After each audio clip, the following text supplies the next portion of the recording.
Hello. Hello, hello, hello. Hopefully you can hear me. Got coffee stains on my desk.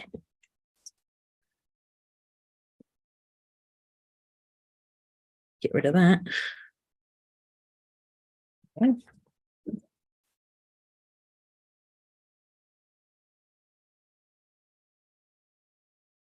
Hello, hello, hello. Is this working?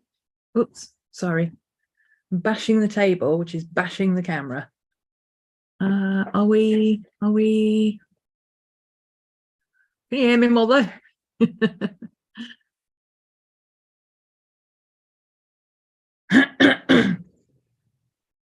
Hi, Mika. Is thing working? Can you hear me?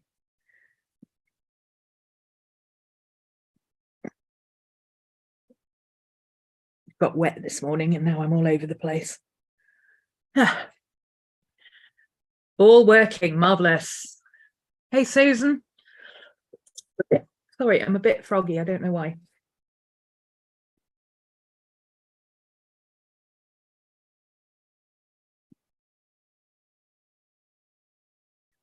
I got wet and I dried wonky. And it's freezing. It's April. Why is it so cold? In fact, it's nearly May. Why is it so cold? We're still in single figures. It's not funny. Not funny at all. Okay. Oh, hey, Cody.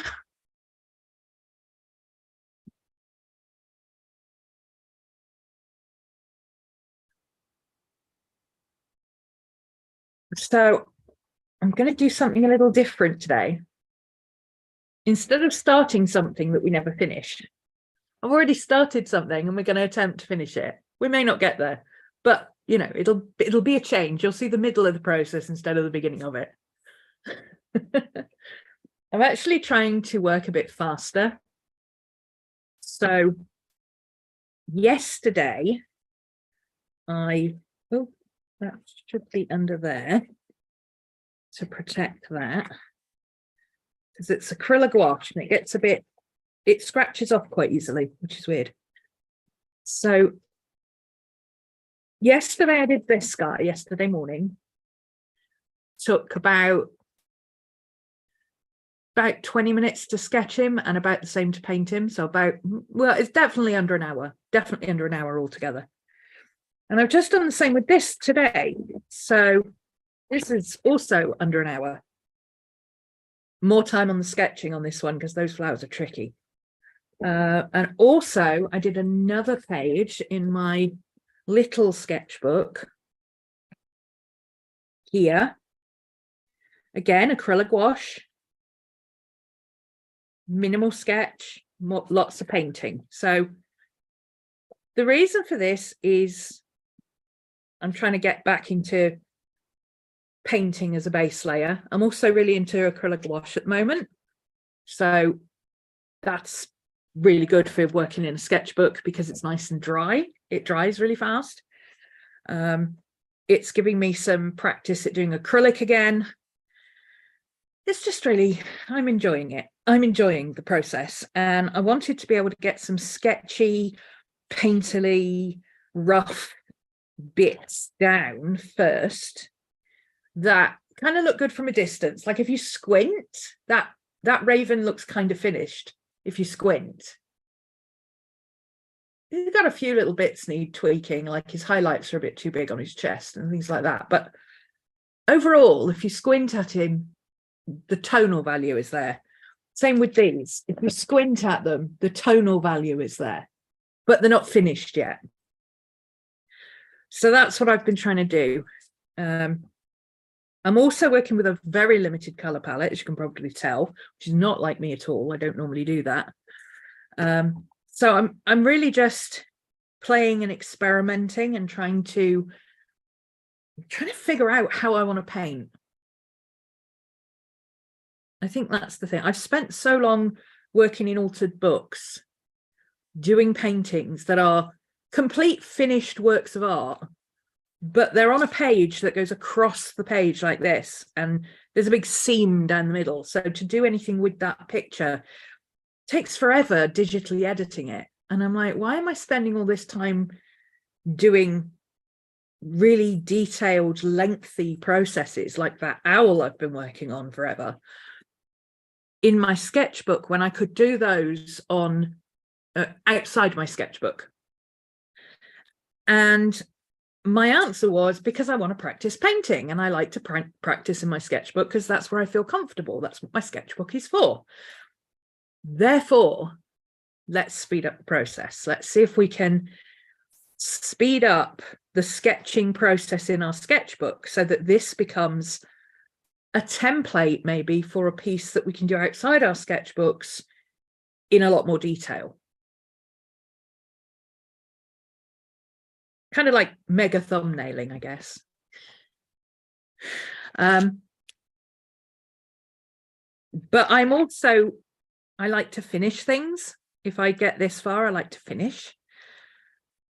So I have to hold myself back at that end as well. So not only do I have to hold myself back at the beginning when I'm doing the painting, because I get too detailed with the painting and I spend too long on it, I also then go into so much detail in my sketchbook that I don't really need to, honestly. This owl, I mean, it's not a finished, this is a bit different because it's a study, but I achieved what I wanted to achieve. Is it finished? No. Did I plan on coming in and doing lots of foliage on this side and everything? Yes, I absolutely did. Am I going to? Probably not, unless I have some green left on my palette at some point, and then I come in and I fiddle about with it a bit. I did what I set out to achieve. I got this area, the texture in this area, and I got the light and dark. And I got that misty, mauvey, strange, hazy blue color that I've been trying to get to. So yeah, he may not get finished, because it was a study. I didn't need to do anything more than I've already done. I could go back in. I might go back in when I've got some green on my palette and do this bit and just put the green, the light green leaves and then the dark green leaves I'd planned. But this bit can stay. I mean, this bit can stay as it is. I don't care. And because it's a study of a copyright photo, I can't do anything with it anyway. It's not like I can, oh, but if you finish it, you can scan it and put it on a t-shirt or something. I can't, because it's a copyright photo, which I knew going into it. That's why it's a study. Anyway, that's where we're up to.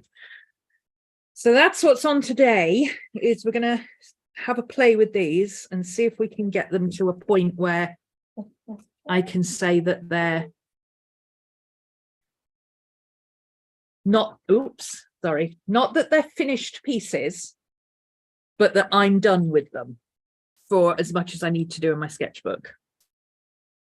That's the plan.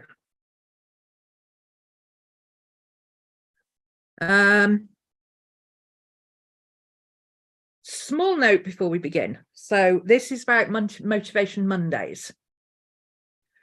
Originally, I did Motivation Monday.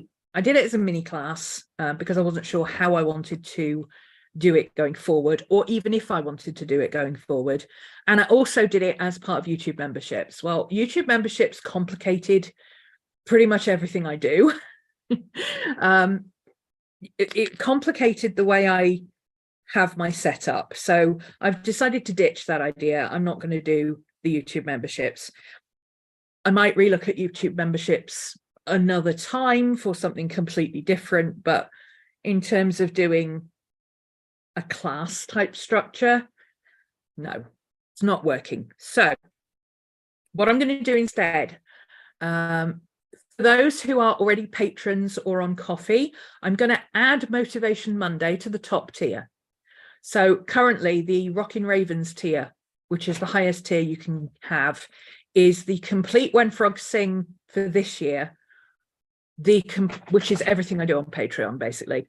The complete When Frogs Sing backdated to 2016, so the entire archive, plus all the previews and everything, plus the Discord access, and now plus Motivation Mondays. That will be starting on May 1st, which is the next Motivation Monday, but I'll be setting it up over the next couple of days. So you'll see that the Rockin' Ravens will get an update saying Motivation Mondays is included in this.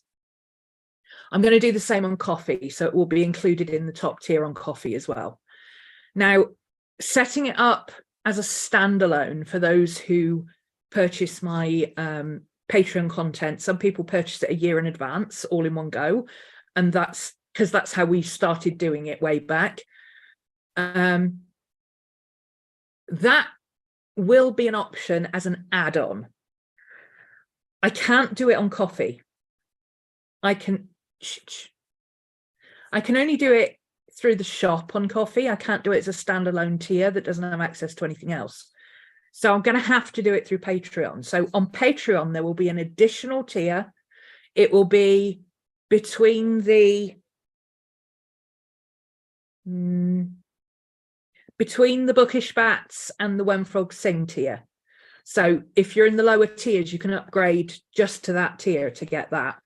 And that will include all of the Motivation Monday stuff.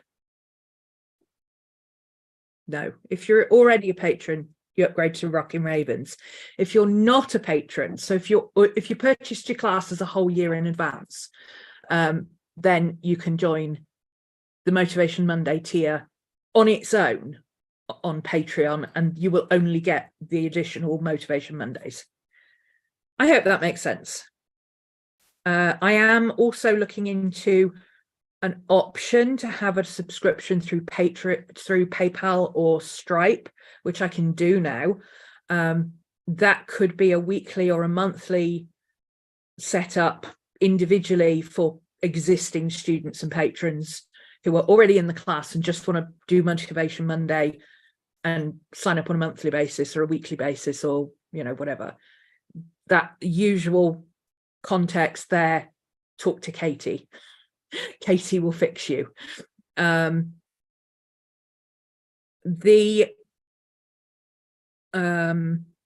existing content on YouTube, which was memberships, has been changed to unlisted, and it is already available. I don't think the post's gone live because I was doing this. The post will go live at some point before the end of April with all the April content and links.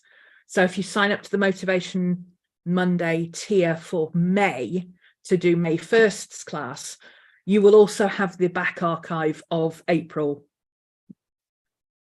which is what everybody else gets. It's just replays on YouTube. It's not live sessions. So there you go. That's how we're doing that going forward. It's a little bit complicated, but it's easier than doing it through YouTube.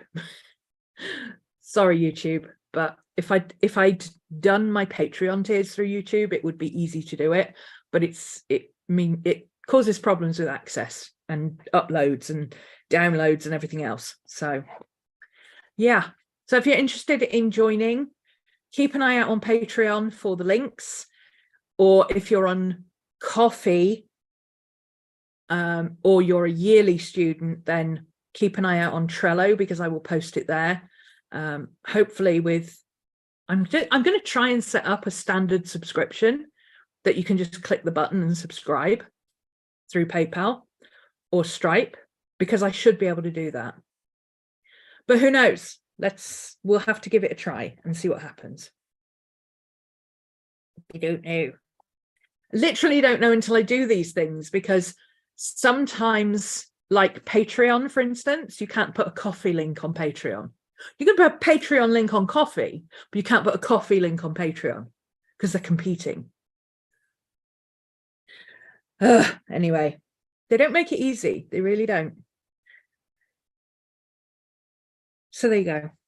I will also make it an option somehow, somewhere, for the trial ticket. to be available. Maybe that'll be just one session a month that I make available for a one-off payment or something like that. That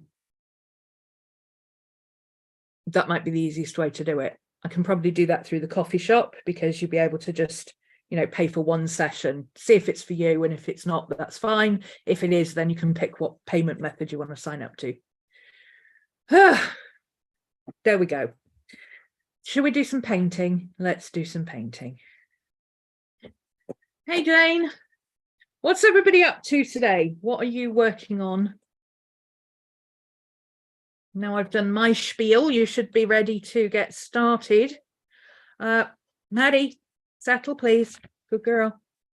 What I've decided to do with this one, I've got this nice big space up here.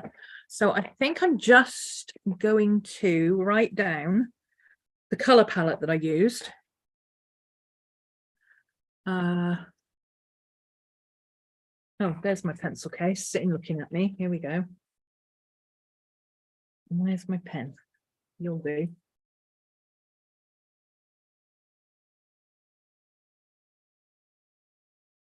Okay, so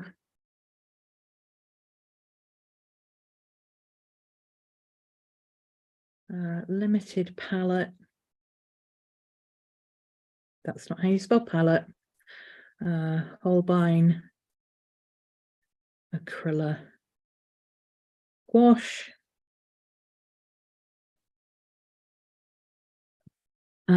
In order of darkness,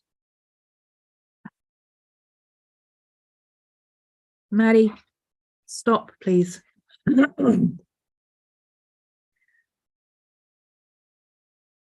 Sepia,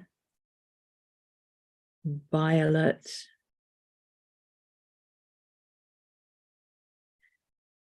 that's an artist grade one. Viridian, lilac, also an artist grade one. Lemon yellow and white.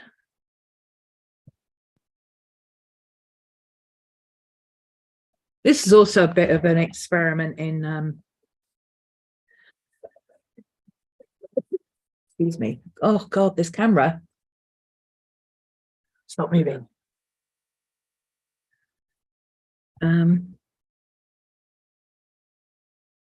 Also an experiment in, nope, I've lost the rest of that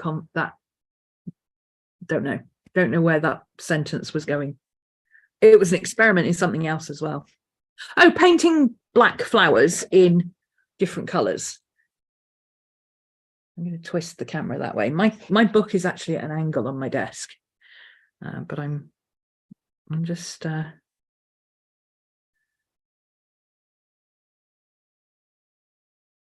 see this sepia color, this D135 is very, very dark. It's almost black until you water it down, and then it's a really rich, warm brown. Like, it's like dark chocolate brown, but it looks black. And if you mix it with something dark like violet or viridian, it goes cooler, but it retains its depth. So it gives you a different version of black. It's really nice, actually.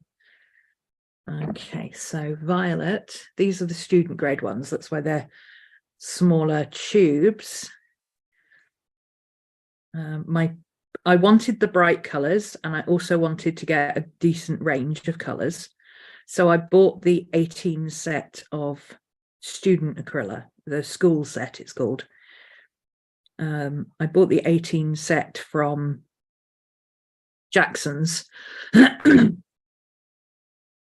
And then I've got a few others that I've bought separately because I needed a dark color that wasn't black. So I bought the sepia, but I already had a couple of colors, and I've bought another couple of colors since, mostly convenience colors. But the plan is that as I run out of these smaller tubes, I will replace them with bigger tubes of the same color, because these are not artist grade. These are student grade. So this violet, it's got the same number, but this is a 9 series instead of a 1 series.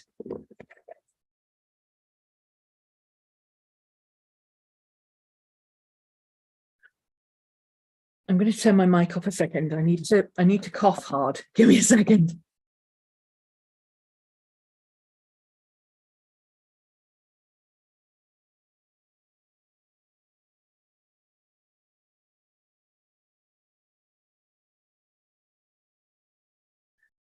Oh, okay. That's a bit better. A bit congested today. It's this flipping weather. It's so cold. Make up your mind whether you're going to be warm or cold. I don't mind if you're warm, or I don't mind if you're cold, but don't keep switching. It's like it's Arctic at 10 o'clock in the morning. Then by lunchtime, it's so hot you're in a tank top. And then by 4, you're freezing again and you've got your hoodie and your socks on. Either be warm or cold, but don't keep making me change my clothes. Got the weekend off. Awesome. Oh, you're not off. Oh, you're not off next weekend for the coronation. I don't suppose you would be, would you? Because you're near London, so.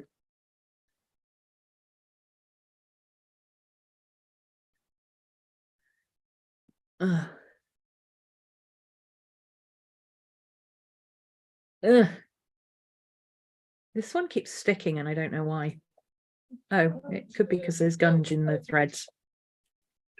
Hey, hi, baby. Oops. That's what happens when you're not looking. Maddie, hey, hey, hey, hey.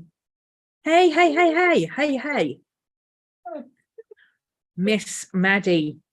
Goodness me, that's a lot of noise. What's the matter?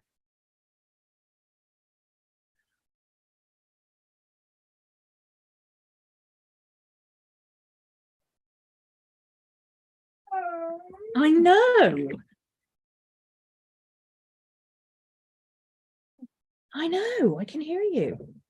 Hi. Hello. Belly rubs for Maddie. Miss Maddie turned 12 this week. Oh, you are off next weekend as well. Cool.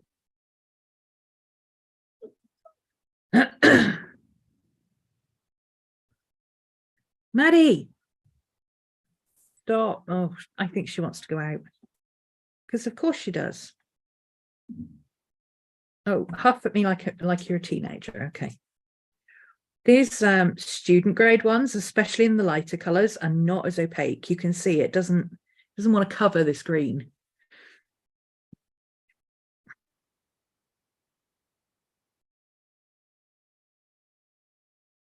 But that's okay. And then because the white is titanium white, so it's for highlights really, and it's only a tiny little tube like this, I've just been using matte craft acrylic because it's fine for mixing. Yeah.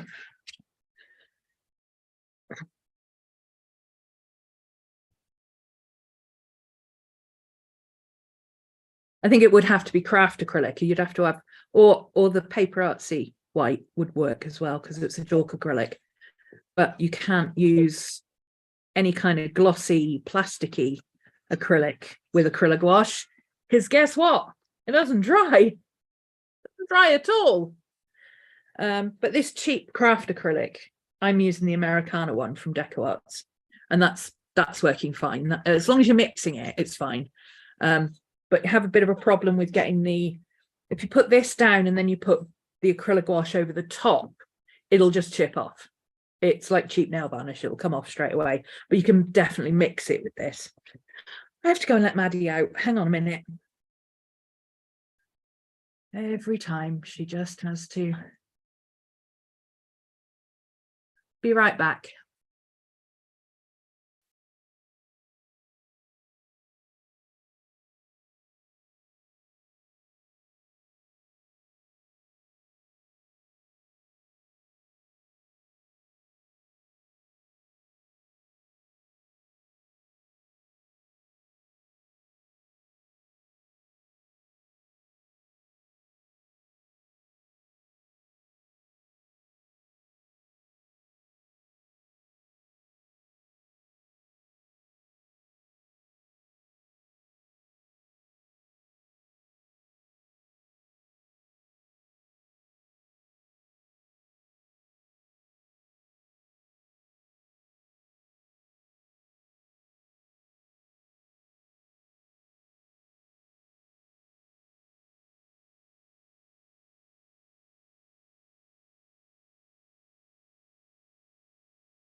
Okay, there we go.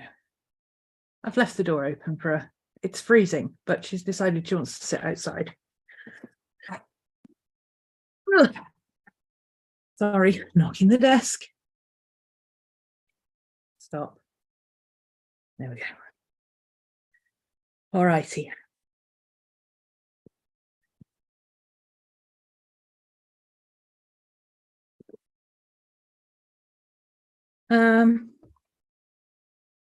Right, I don't want to get too bogged down with details in paint, but I would like to try and add a little bit more finesse to it in paint, like just a second layer of paint, defining the individual petals a little bit more, covering up where it's splotchy. I mean, you can see the brush strokes and everything because it's washes. Just getting that squared away a little bit. And then I think maybe use some pencil, just an acrylic paint marker, just to add the finishing touches, as it were. So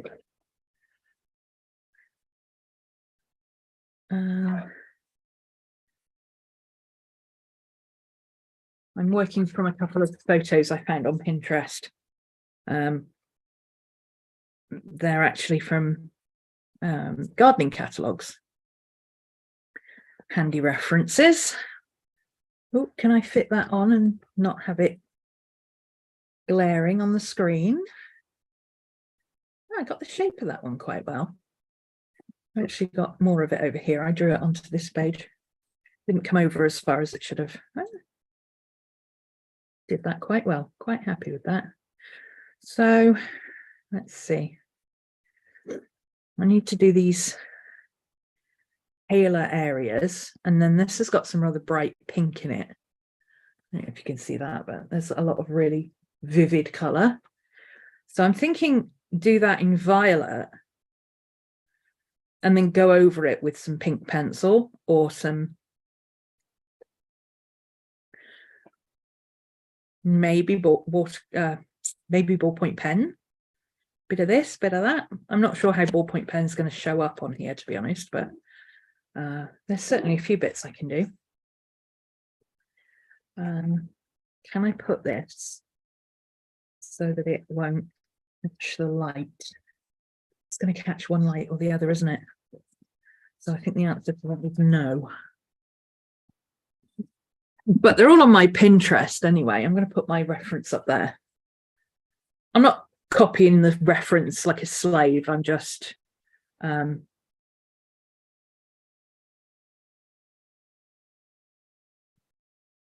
know, just using it as a guide. It's more like guidelines. More like guidelines. Should we come in a little bit? So I'm going to stick with the same colours and just tighten up a bit. I've been using my palette paper.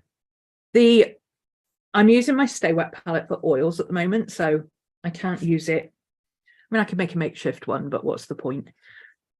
It's easier to just throw it on here because it dries so fast. You might as well just throw it on here and add some water. So that's where I'm mixing colours if I need to. Most of what I'm doing is just adding white, to be fair. And adding white and adding water so that it doesn't dry out so fast. But also at this stage, the secondary stage, more kind of, because I paint out of the tubes, more kind of getting little patches on it on my brush, if that makes sense. I'll show you what I mean. Right, so I'm going to go straight in with this lilac color, and I'm deliberately going a little bit, oops, that's the second time I've done that. Maybe that's why it keeps getting, I think it's got an air block in it, and that's why it keeps doing that. I'm going to use quite a bit of this, so let's put a little bit out on the paper and do it that way. So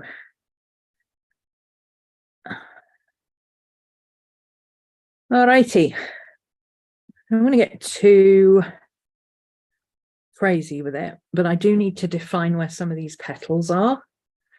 Need some lighter sections behind some of them. Like this one, for instance, actually has a fluted ridge here that comes out all the way down here. Excuse me. And then there's some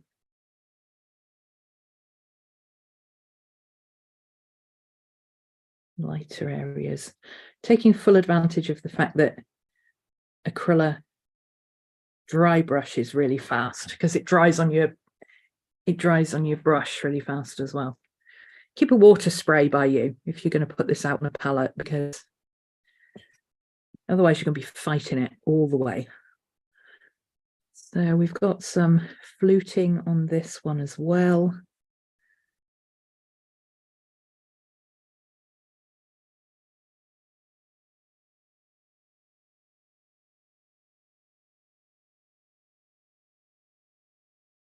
Trying to keep it loose, not get all uptight with it, which is why I'm holding my brush funny, because I'm trying to hold my brush looser. I'm usually down here like this, doing it like a pen. So I'm trying to, let's loosen up a bit, guys. Loosen up. So beauty of mixed media is you can always go in with something else over the top and fix up. Like all these edges, I can fix those up with a bit of pen. It's not necessary to paint those edges. Okay, and this one has again a little corner tip there, some fluting here, and then quite a large patch of light. And then I'm going to flatten my brush out and let it dry a bit so that I can do this bit, because this bit very much is more streaky and textured, so we can use the amazing dry brushing effects that you can get with acrylic gouache. I'll put those in there.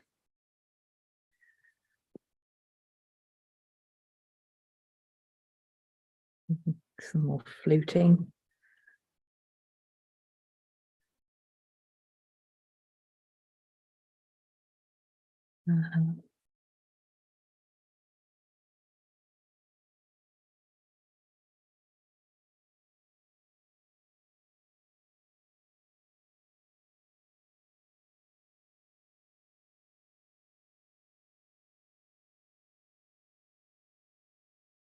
Go. And then this bit is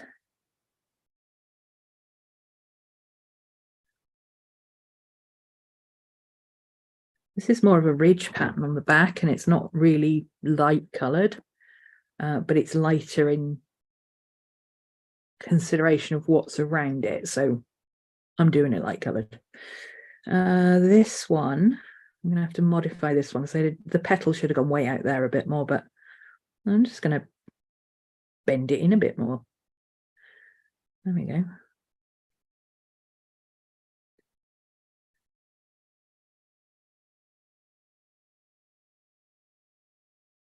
And then this area is significantly lighter, and you can see lots of pink. So this will be an area that I go over with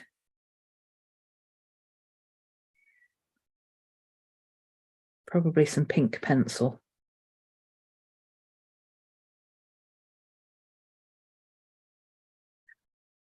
Okay, that's that side done. This bit is very pale, so we've got a whole area in here that is completely pale.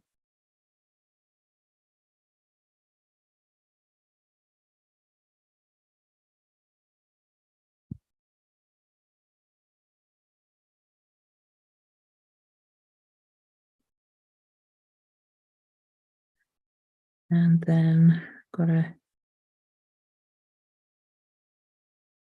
seam down the back, and then this bit is really pale but shaded. So I'll do that with pencil.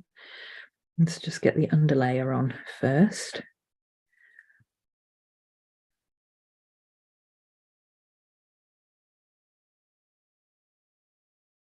And then this bit over here is a little bit lighter, but I'm not going to mix it with white. I'm just going to use a thicker application so I can see that that bit is supposed to be lighter. Okay. Something I have found with this acrylic is that acrylic wash is that you have to keep cleaning your brush. It gets very claggy.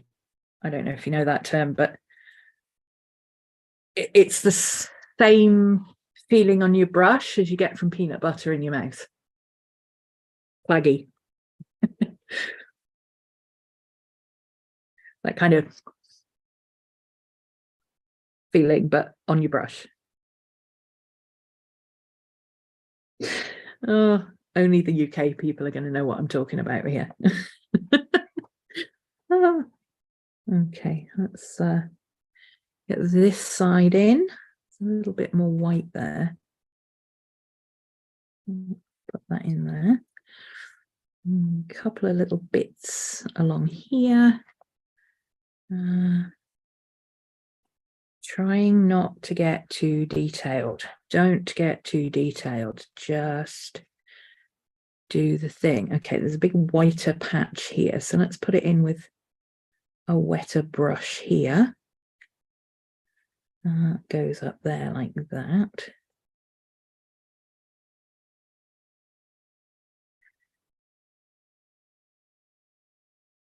And then this bit is a bit more dry brushed.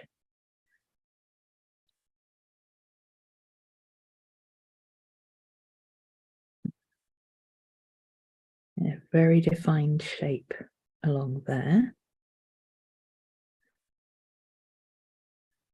And down here.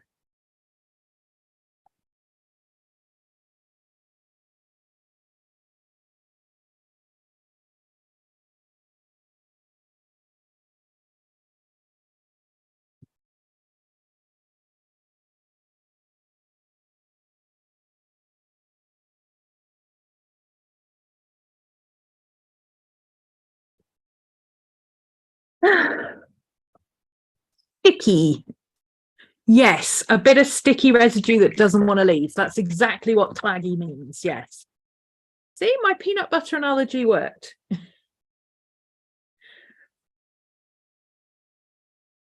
You also get it after you get it on jam jars after you've ripped off the label and only the glue remains and you can't get the glue off. That's claggy too. For those who don't like peanut butter. Okay, we've got a little patch of whiter colour here.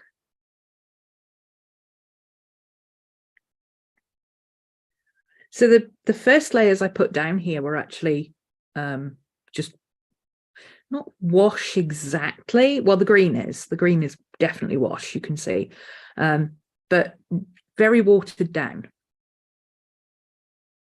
It's not transparent enough to be called a wash, but definitely very watered down in terms of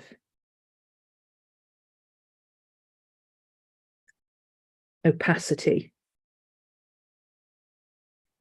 And then I'm using the neat paint to do any areas that I need it to be more opaque. Do I know what I'm doing? No. Am I having fun finding out? Absolutely.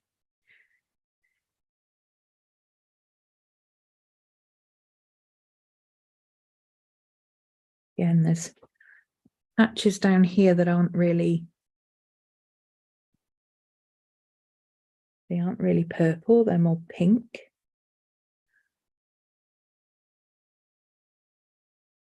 But I'm going to do them in purple for now and worry about the pink bit later. Leave some black edge.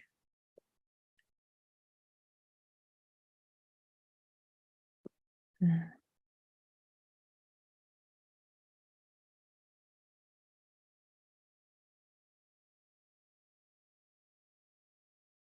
same around here. Oh, we've got a ridge down the middle of that one.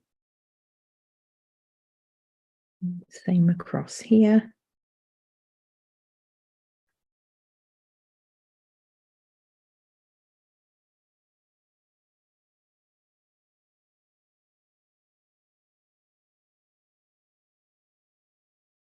That's a better effect. Let's repeat that on the other side.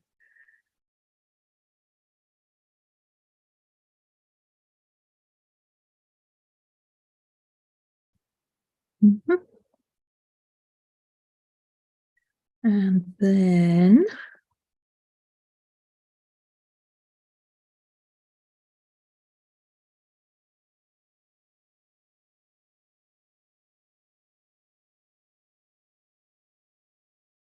this one.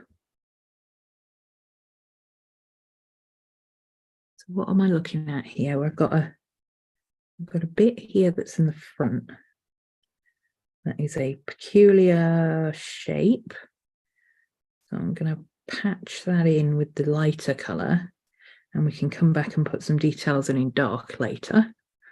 Got some little speckledy bits on the inside of here that I didn't notice before.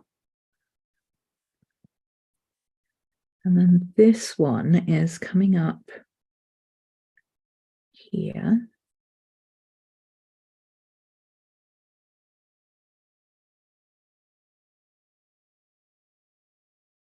And going that way. And then there. And this is all going to be pink.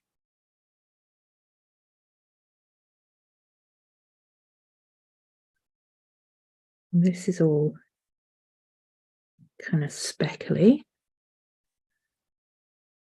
This is all going to be pink, but I'm going to leave a gap so that I can see where the line is. And then most of this under here is going to be pink as well, but darker pink.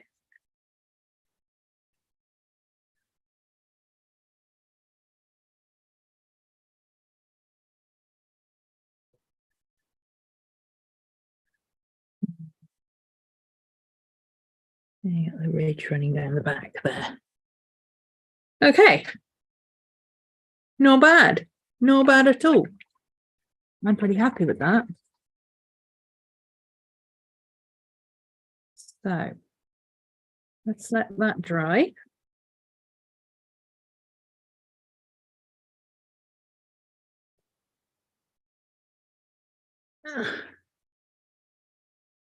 Back over to this one. See if there's any more areas I need to put some lighter colour on. That's my clip gone. There we go.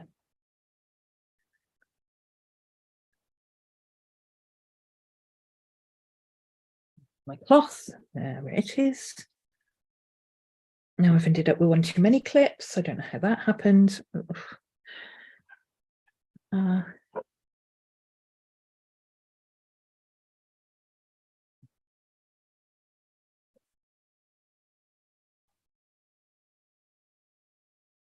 Okay. So again, there's a lot of pink on this one. Oh, here we go. This is the reference. Again, this is taken from a seed catalogue. There's a lot of pink on the edges on this one, but there's also a lot of green. This is really iridescent, almost like a raven. You see that iridescent green on the leaves? So I'm going to have to use some of the Viridian for that. But there's also some areas where it's really light.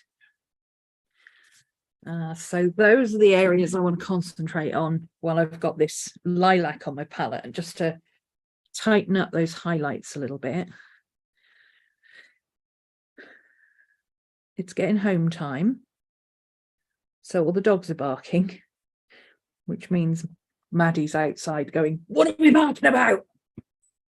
She never barks until everybody else starts. As soon as everybody else starts, it's like, what's going on? What's going on? Okay, so and tighten up this one.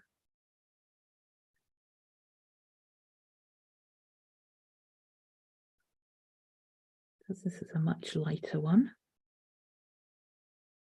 with a dark stripe on it. And then we've got a little bit of highlight on this one. Don't get too into the details, just chill. Just trying to put in the main shapes. We don't have to get so heavily detailed at this point in the process. Oh, I don't know why my throat's suddenly gone so dry. Okay, this is calm. And here we have a little thicker section. A couple of little bits here. I've already put a lighter colour in there. A couple of little highlights. Some speckledy bits in there again. I didn't notice those speckledy bits the first time I came through.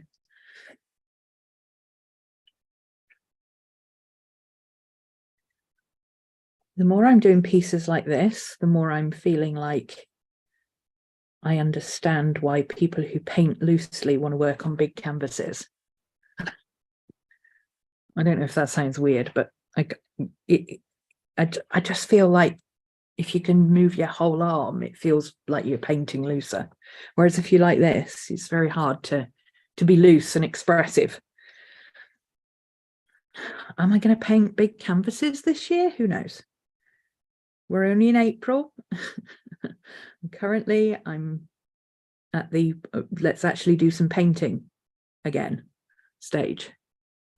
So, but it might happen, you never know.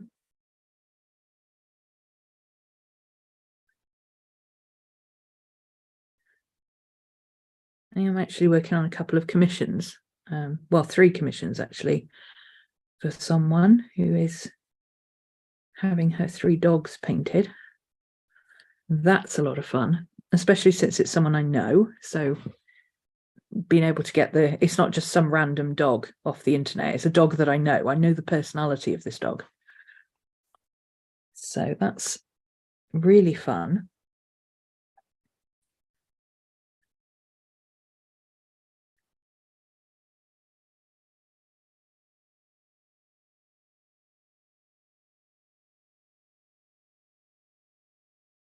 What I want to do is find a substrate I can paint on that's not just paper, because paper for me outside of a sketchbook is a bit problematic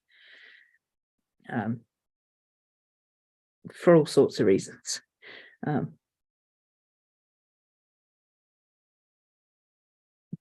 Someone suggested bookboard because it's very stiff, it's archival, and it's completely smooth. When I paint with acrylic, I actually use gesso boards, canvas gesso boards, but I don't think, I haven't tried it, to be fair, but I have a feeling that gouache might not like canvas gesso boards. I don't know why I'm thinking that, but I don't know, it feels like paper would be the way to go. I do have some acrylic paper, which I should try at some point. It's really thick. It's the Clairefontaine paper, and it's like 400 grams or something. It's very, very thick paper. It's more like cardboard, but it's white.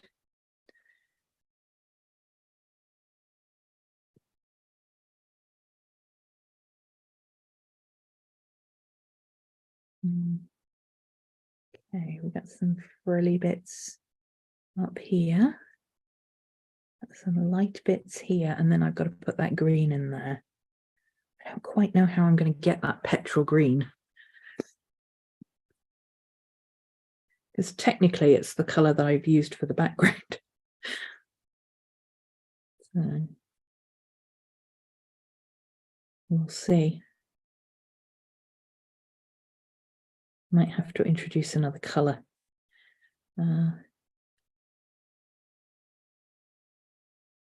Or maybe I can mix it with this violet and get the pale, and get the green.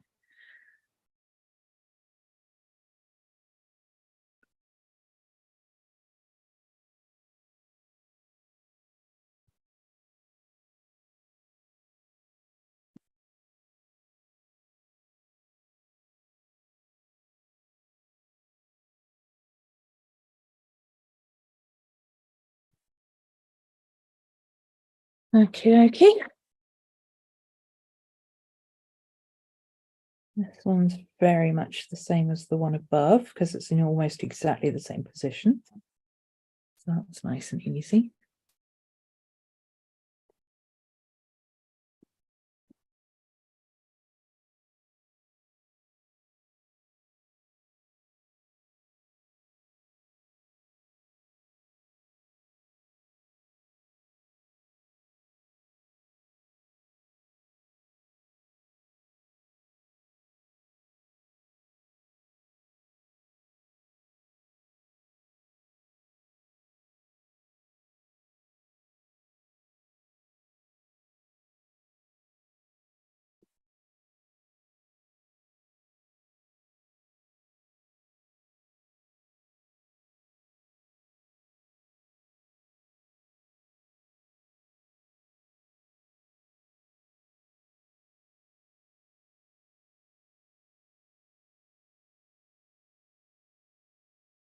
There's that one going there.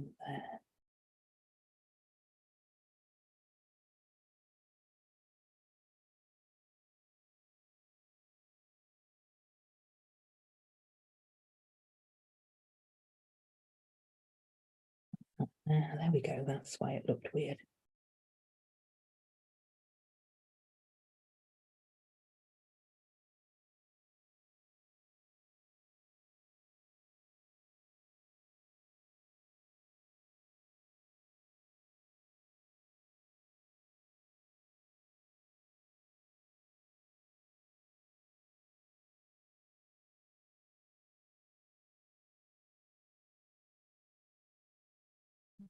It's all in shadow.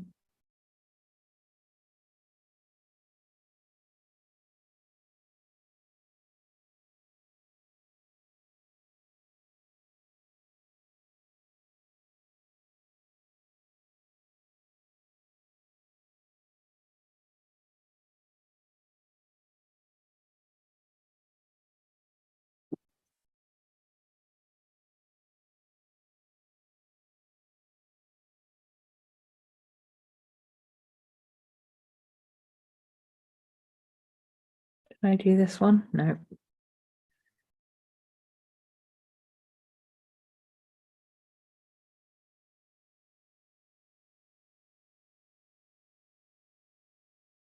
Don't tighten up.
You're all very quiet again today.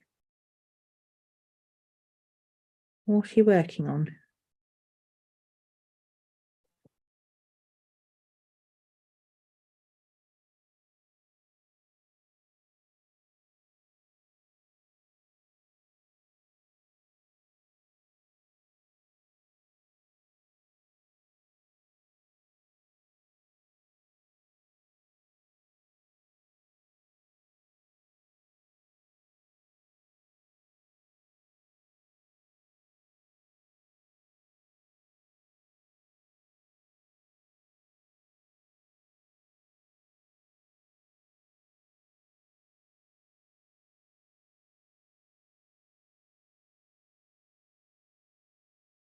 A few areas I'm going to have to come in and do some more dark on because I've been a little overzealous. When I did my first layer, I was painting with a really big brush. I was painting with this one so that I couldn't get too tight.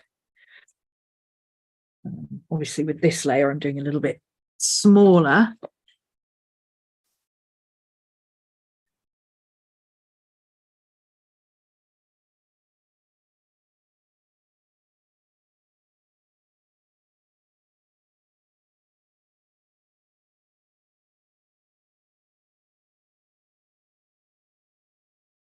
That dog hair. No, it's a me hair.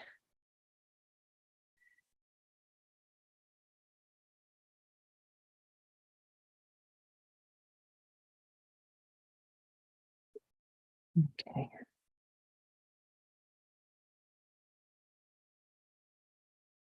Yeah, this one lost a lot of definition. I went a bit crazy with how much purple I put on this one. I have to come back in and redefine this.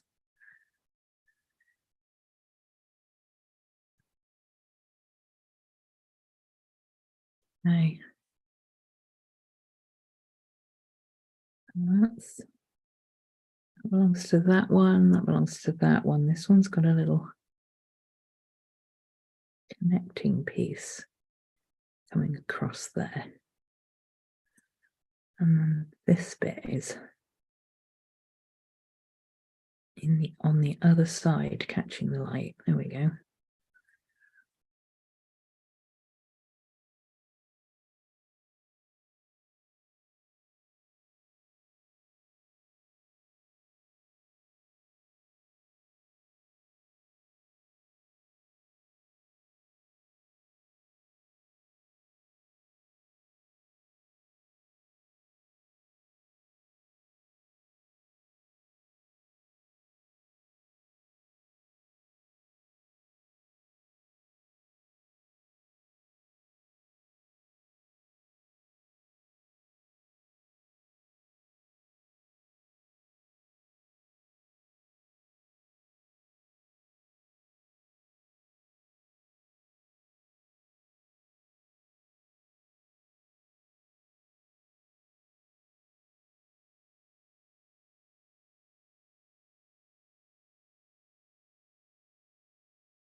It's going to be green.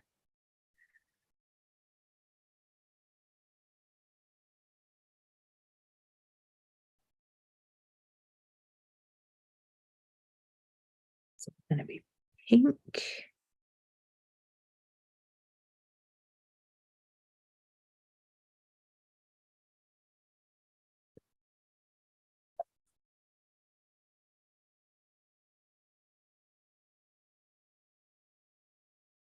Pink.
Okay, okay. Hey, Katie.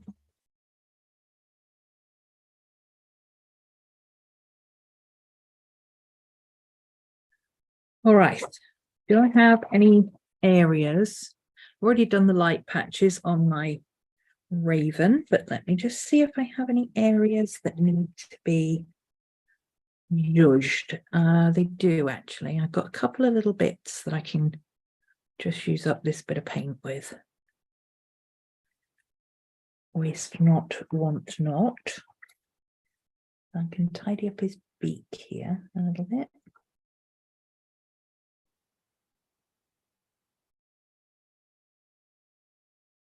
And his eye. I did his eye in white, but it's too stark, so I'm going to go back in with the lavender. Lilac, whatever the name is.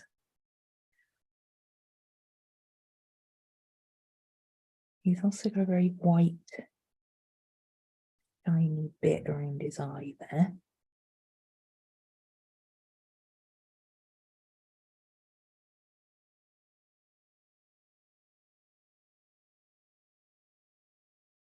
Some really shiny areas still on here.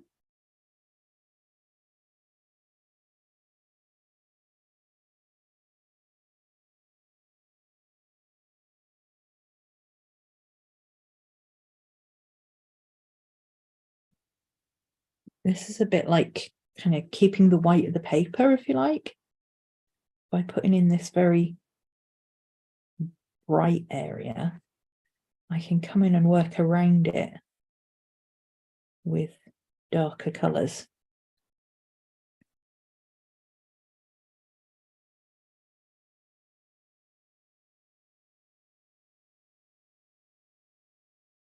To get rid of some of this lighter area here. Okie dokie. Tiny little bit of area just here where he's catching the light. Got a very white edge to his tail. No, it might not be his tail, might be the other side of his other wing. I'm not sure. We've got some fluting in his tail here that I don't want to miss. And of course, his legs are a lot whiter than the rest of him, so just add some texture to those. And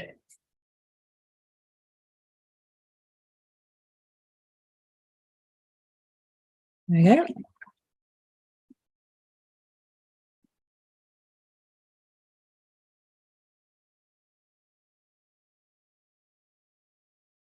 Okay. Those dry and take long to dry. It's very quick. That, I mean, that iris is already dry, but okay.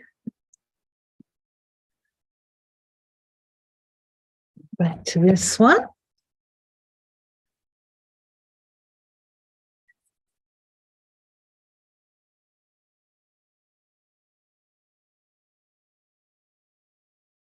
I wonder if I might see actually if I can paint this one and keep it sketchy and loose.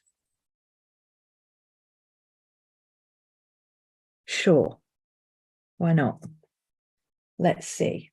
I'm going to need magenta, and I'm going to need like a pale blue color. I happen to have, I bought that one, and I've got magenta in here somewhere. I know I have. There we go. Let's see if we can get this to be.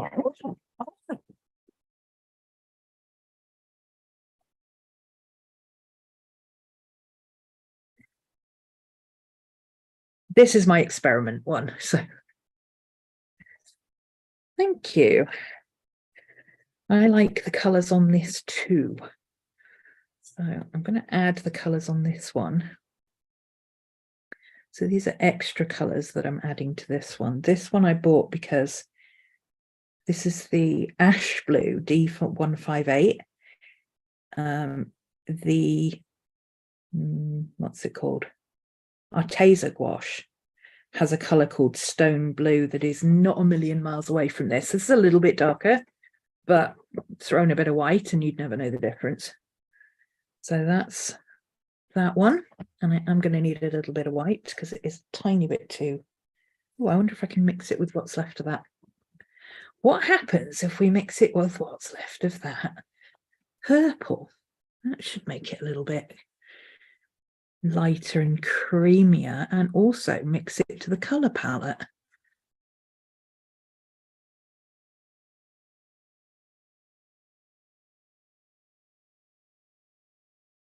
Yeah, I like that. That's a nice dusty shade. So I'm going to come in here, do the darker areas.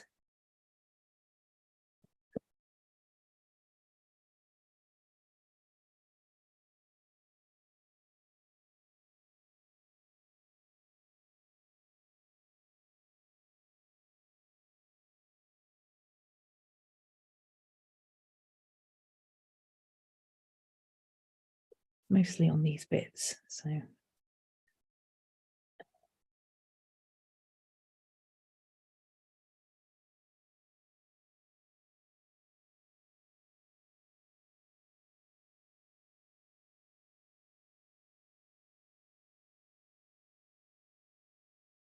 I like this colour. This is pretty. It's working really well with the violet.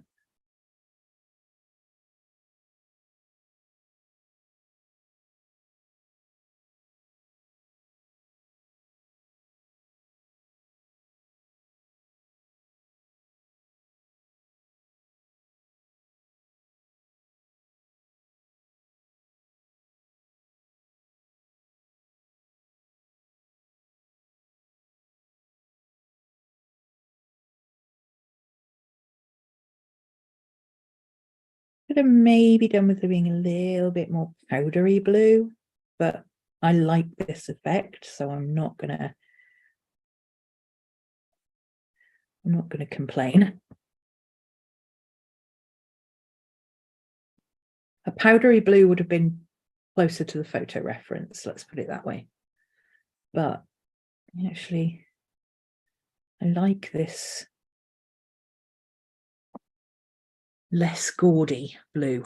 It's nice.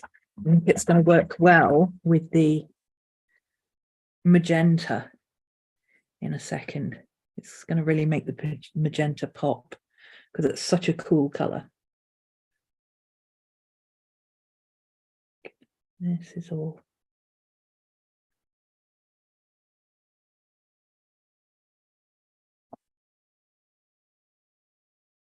new.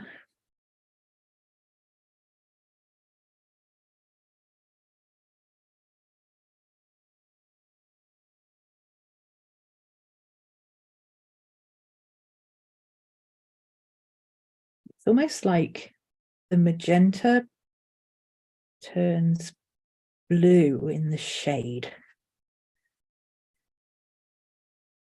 It's kind of cool. It's definitely cool. Okay, so there's the blue bits. Oh, I missed a bit.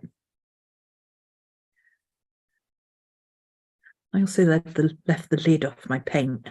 Don't do that with acrylic gouache. They will dry out.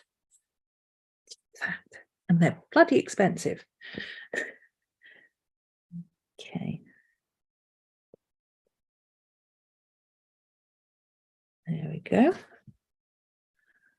Gotcha.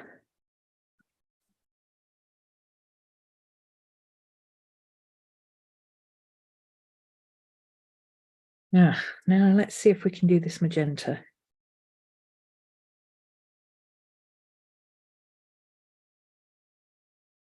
Woof, that's a bright color. So the plan is to use it watered down like a glaze over what's already there. If that doesn't work, I'll just go in and add some violet to it to kind of tone it down a little bit. Okay, let's start. Well, let's start over here because this is where it's really bright, actually. This area is super bright.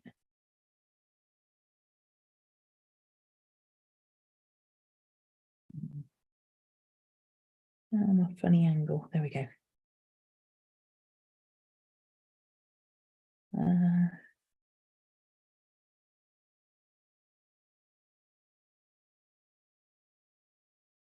You're getting glare from the dry. It's close, but it's a little bit too pink. I'm going to add a touch of violet into it as I go, I think. Violet's quite an overpowering colour, so it shouldn't need too much. That's a bit better. There we go. That's a more purpley magenta now. Let's try that.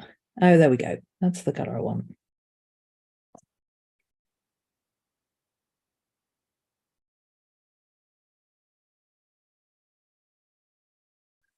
Okay.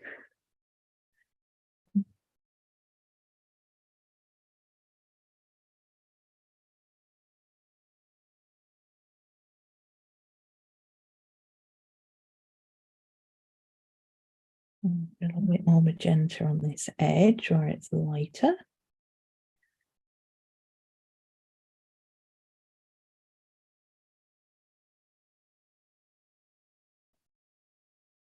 There we go.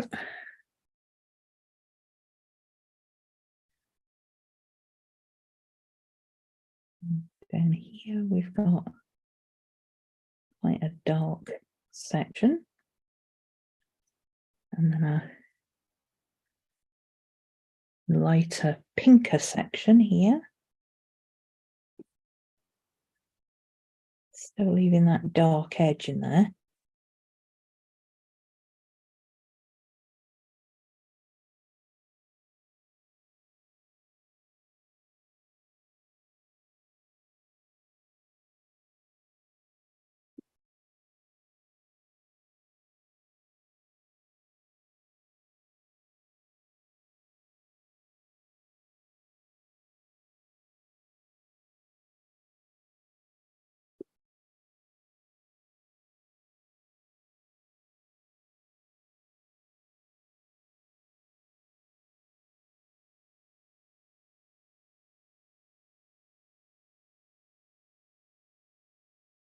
A much lighter section across here.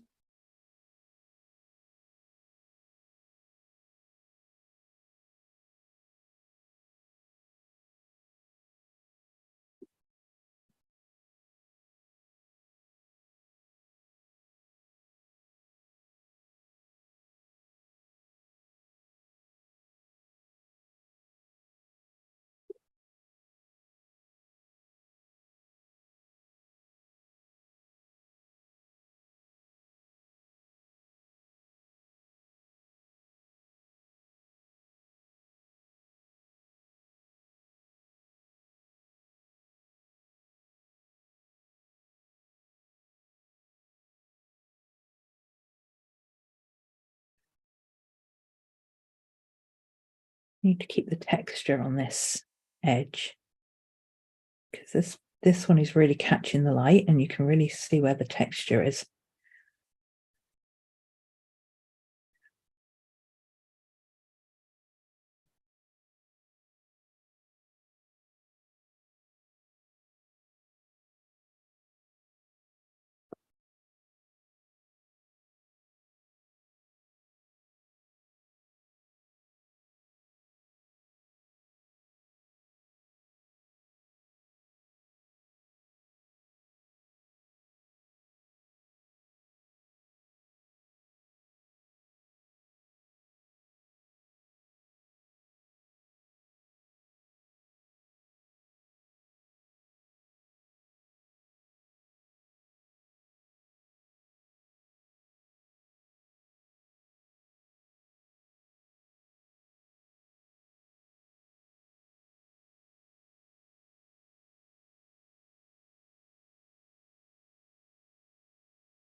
Hi, baby.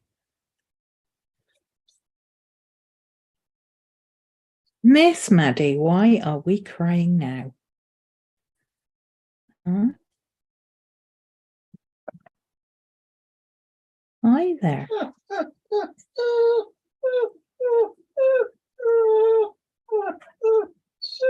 Hello. Hello, hi, how are you doing? Hello. Girl. Do you want me to come and shut the door? Is it cold again now?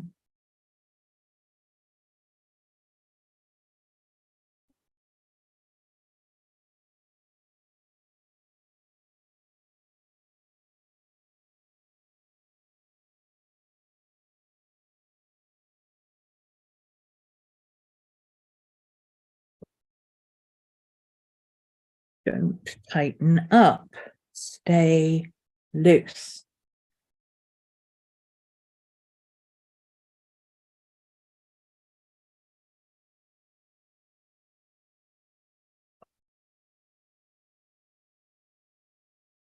Stay loose.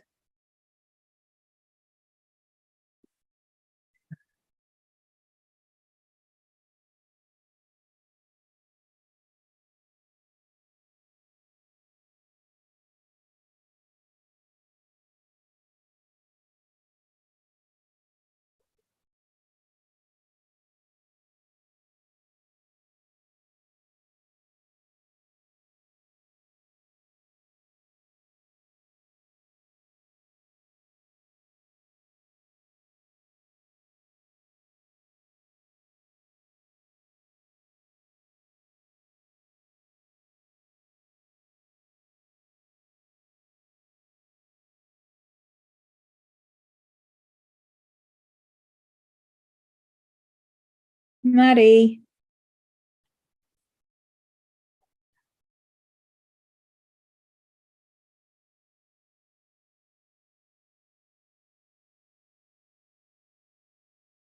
Maddie. Stop. Good girl.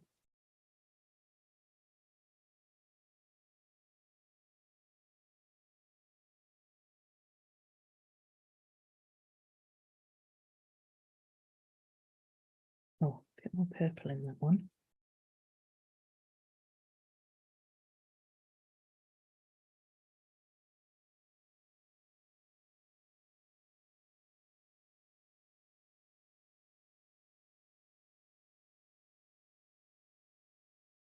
There is a fly buzzing around my head. Getting on my nose.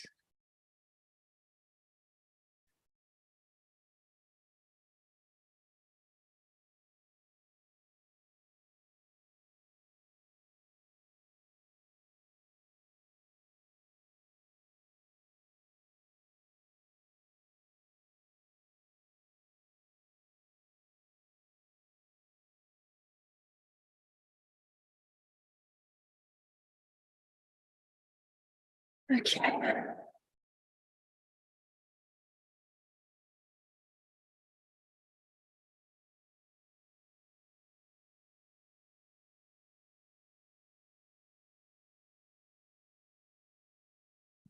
Then, because this bit is actually looking a bit brown, I'm just going to glaze over it with some dark purple. Just use up the rest of that.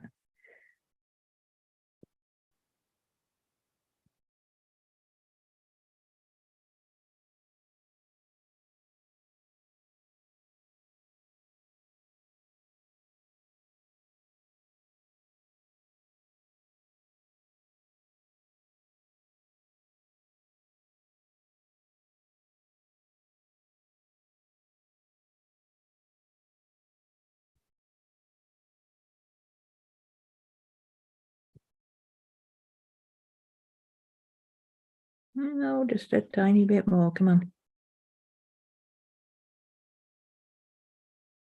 There we go.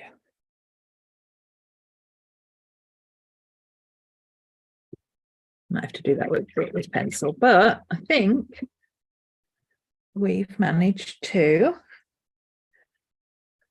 stay loose and flowery. Yay. Let that dry.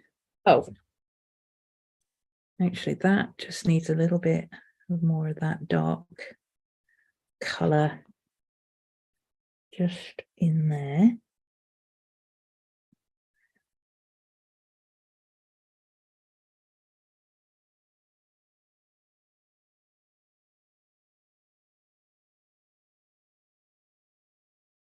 There we go.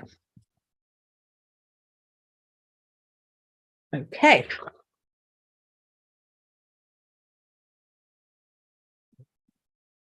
You're good. Do we need to add any pink to this one? Oh yeah, lots of pink on this one. Sorry, I'm knocking the camera again. Lots of pink on this one. So gonna need a little bit more violet.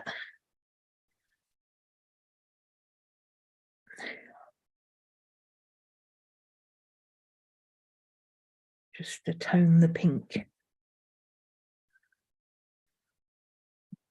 Some water to that. There we go.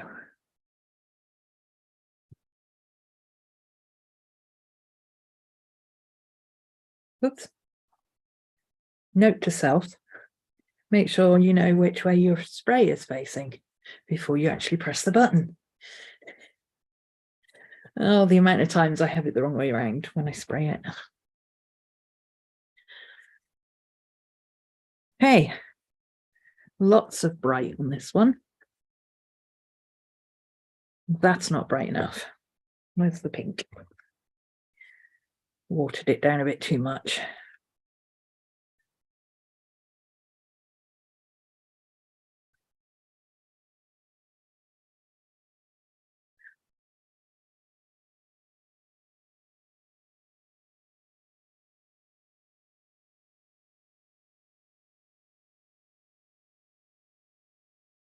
There we go.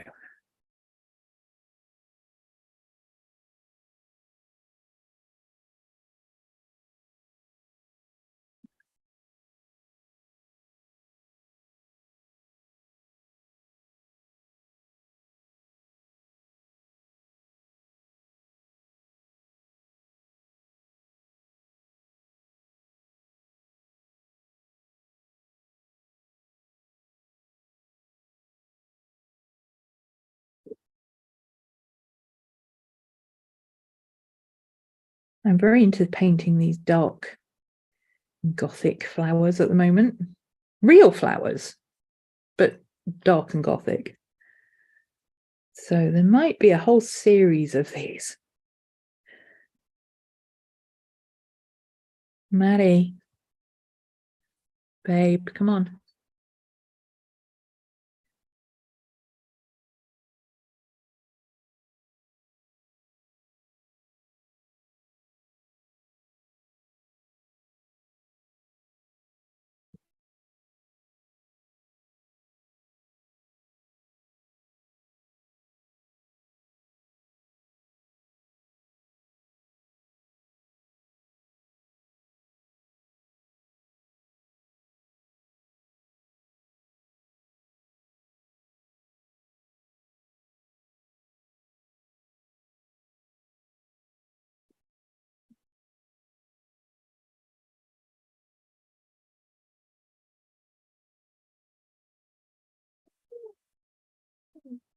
No, come on, settle, please.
Dark purple.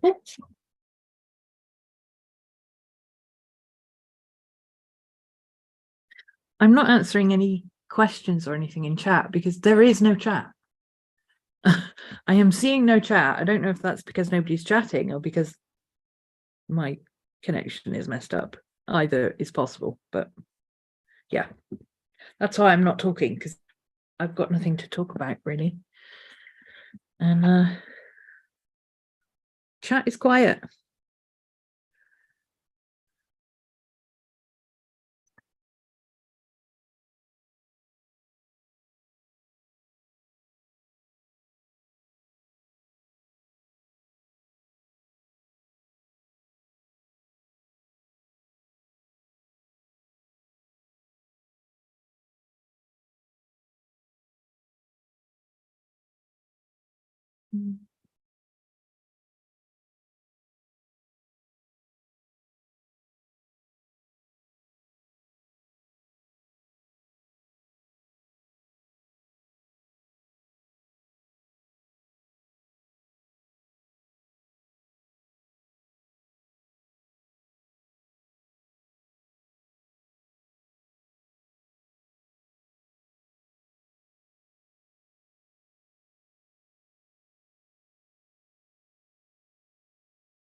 Flowers are so straggly, it's kind of hard to tell what bits are where.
Mm.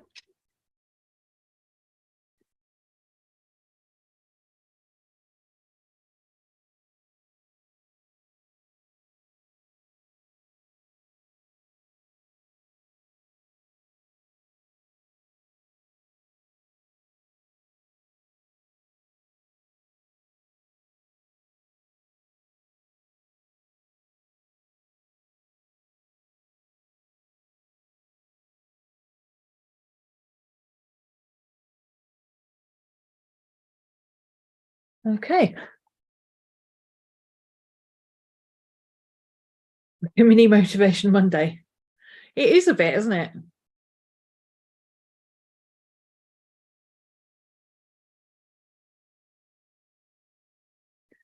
All righty.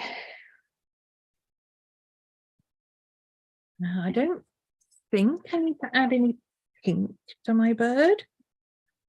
No, I need to come in and add some slightly more violet sections, but I don't need the pink. So that can go away. There.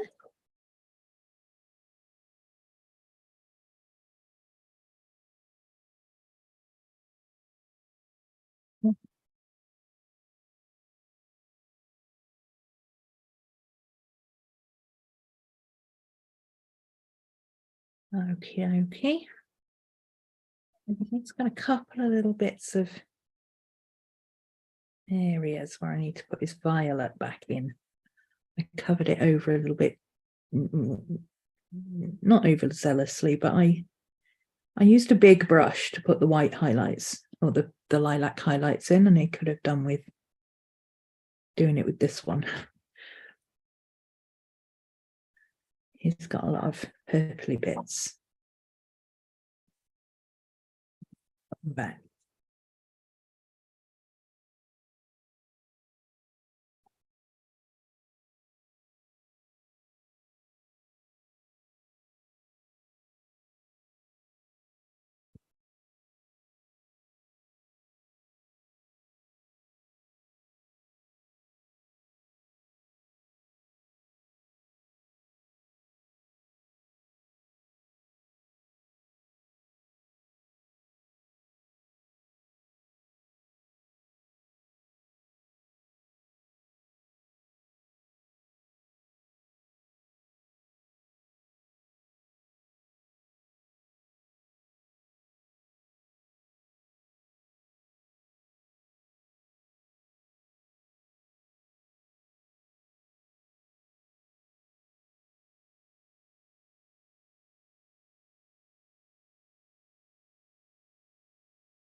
Hi.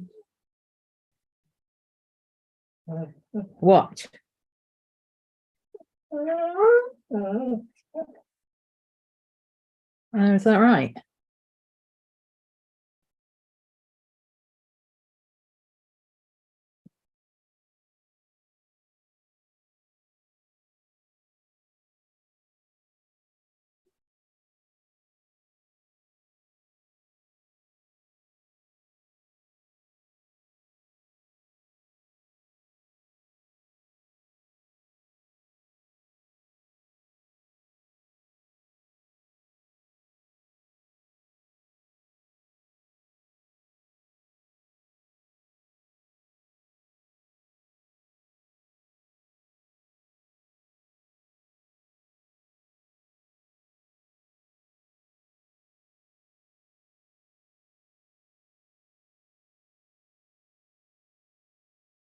There we go. That's better.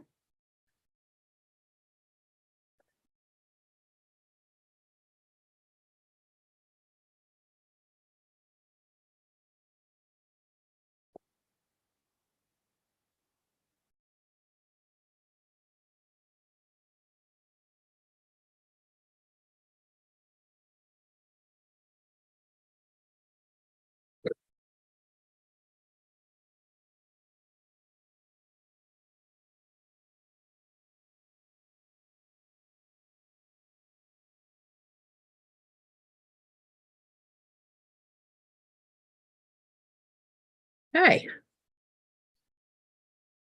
we're getting there. We're getting there. Very hard to stay loose with it.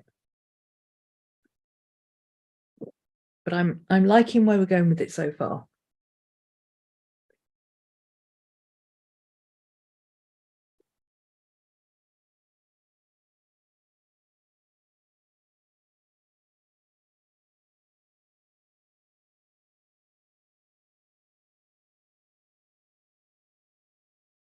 Okay, I don't think I'm going to get round to the foliage today.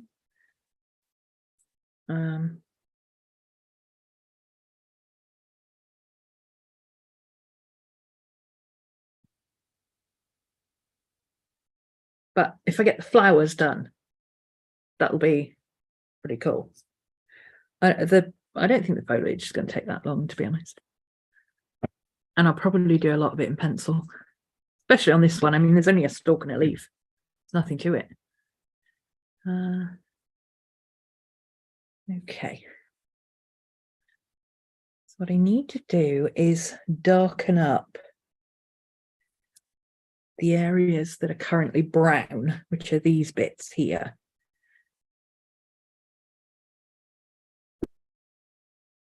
So let's see.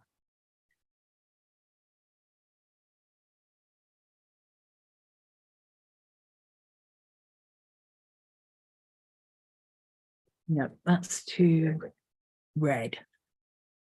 Maybe I need to use a blue.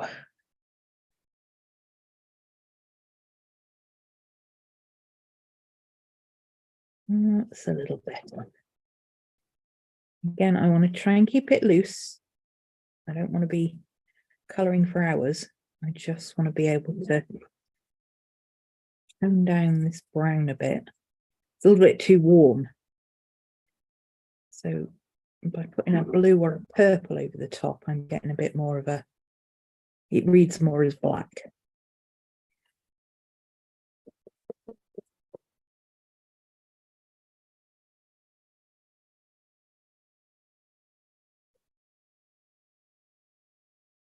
Not really making a lot of difference on screen, I don't think, but it is in real life, it is.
That's better.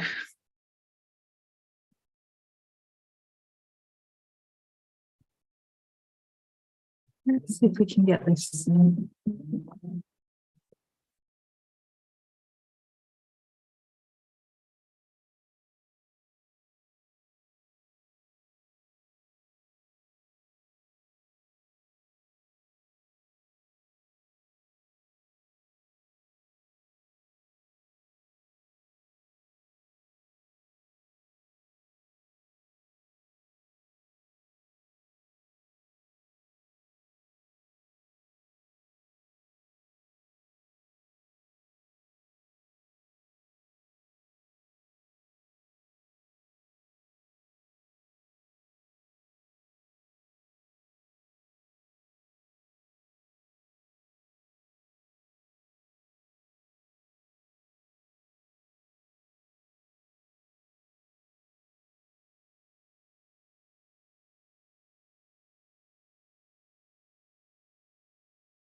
There we go. A little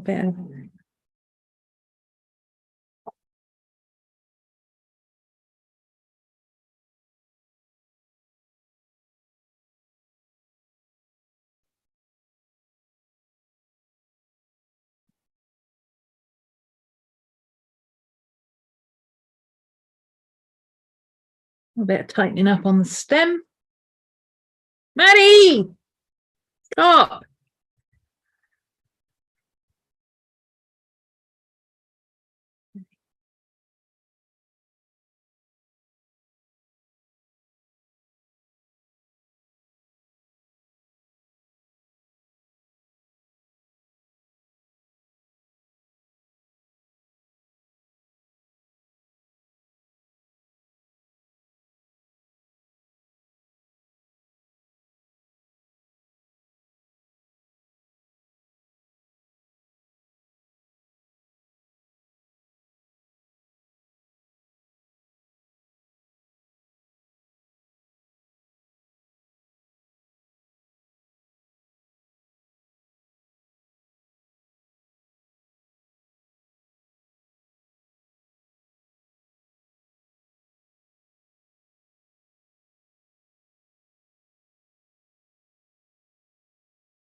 I like it.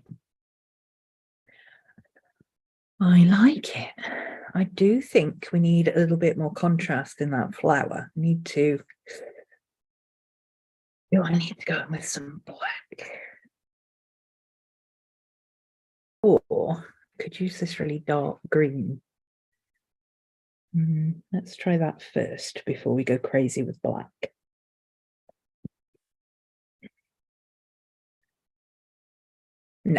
No, we need black. Sometimes it's just got to be black, okay?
There we go. There's the contrast I was looking for. Gosh, it's really blowing out the colours on the screen.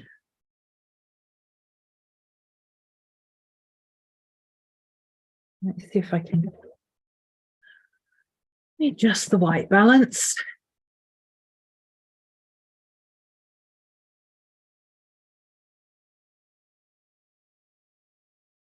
Probably not, but we'll give it a go, shall we? Let's see.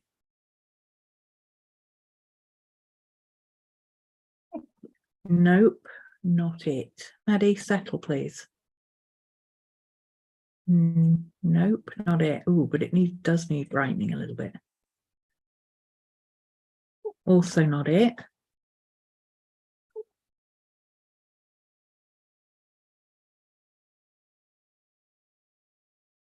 Okay, that's what I'm seeing. You wouldn't believe how much I've had to add to it to get it to where you can see the color I'm seeing. Now you can see why I need the black, because this is just not cutting it.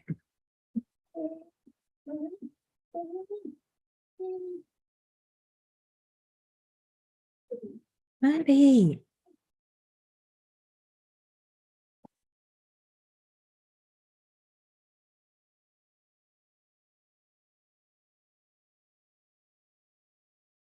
A lot of people don't like using black in paintings, but I don't know, if it's a black flower and it's got to have a lot of contrast, then black seems like a good idea if you've exhausted all other possibilities.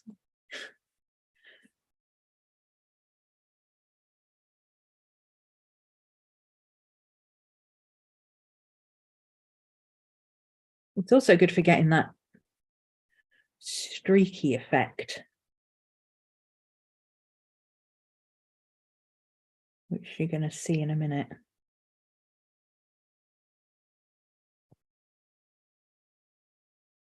That's super dark under there because it's two petals. This petal is overlapping this one. This petal is curled up over itself and under this one. So this is like super dark. How else are you going to get that dark without just using black?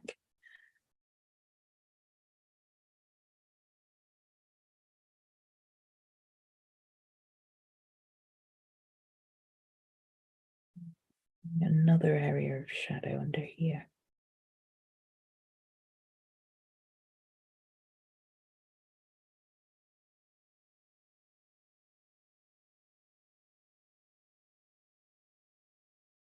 There we go.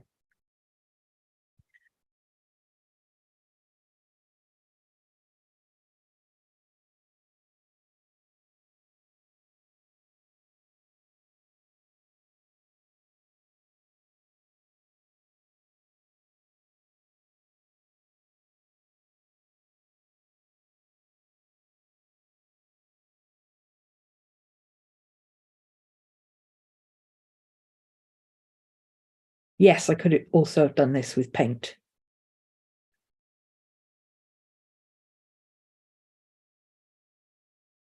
I'm just lazy and I can get pencil and I like mixed media, so. Okay, this is also super dark. In fact, that area and that area, the two darkest areas of value on this whole thing. That bit there, and that bit there, that bit there.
Okay, I like that.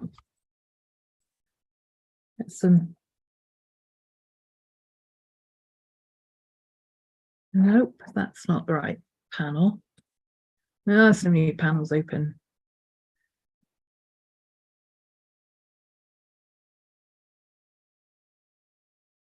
Come on, focus.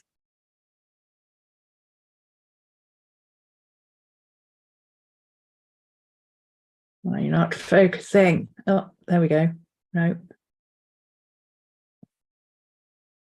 Come on. There's dust on you.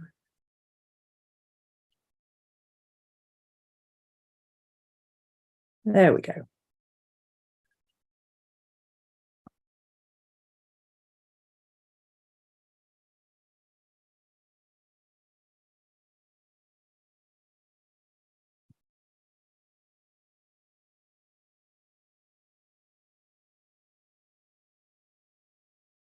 Ugh, autofocus is such a pain in the backside.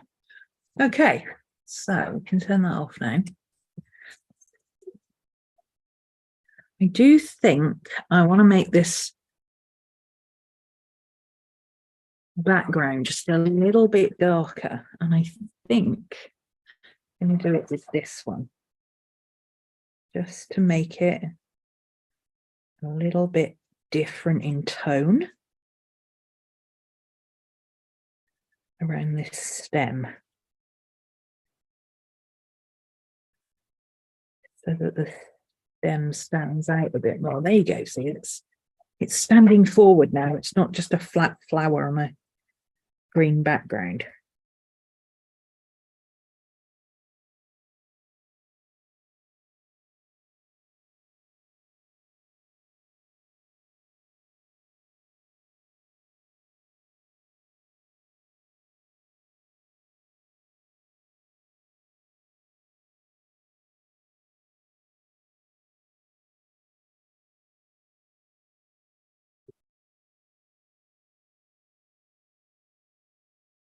Do a little bit of the same up here.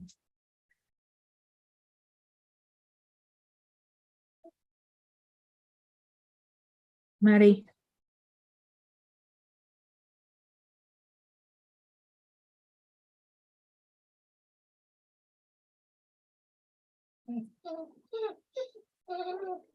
Hey, come on, Maddie.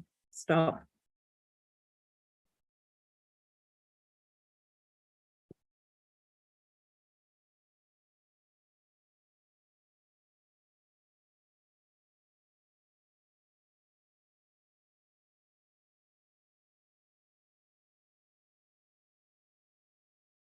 There we go.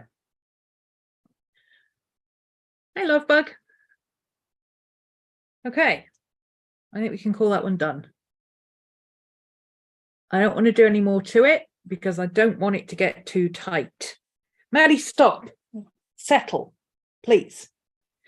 I don't want it to get too tight and detailed. If I'm going to do it detailed, I'm going to do it outside of my notebook.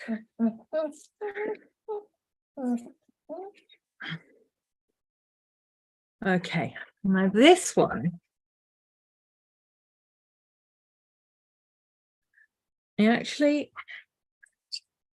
think I might want to use not pencil on this one. I don't know.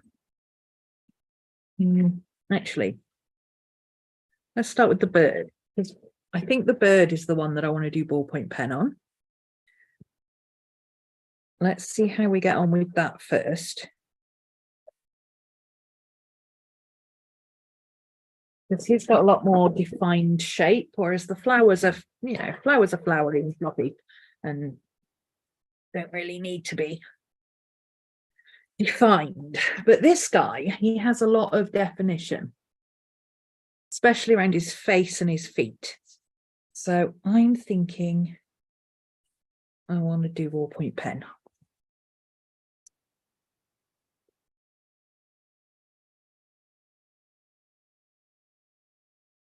Well, I've got a purple and I've got a black. I think I'll probably use both. There's my scribble sheet. We'll need that. So that's my purple's working and my black is working. Okay.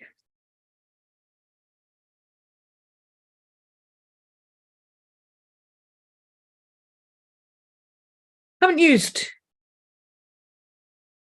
ballpoint pen over gouache yet, so this could be interesting. Don't know if it's gonna, is it gonna dig up the paint? Is it gonna be dependent on how much pressure you put on it? I don't know. Let's find out, shall we?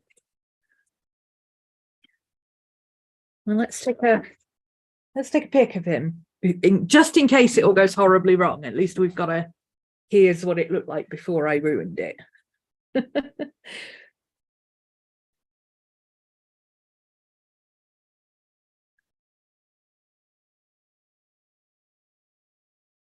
There we go.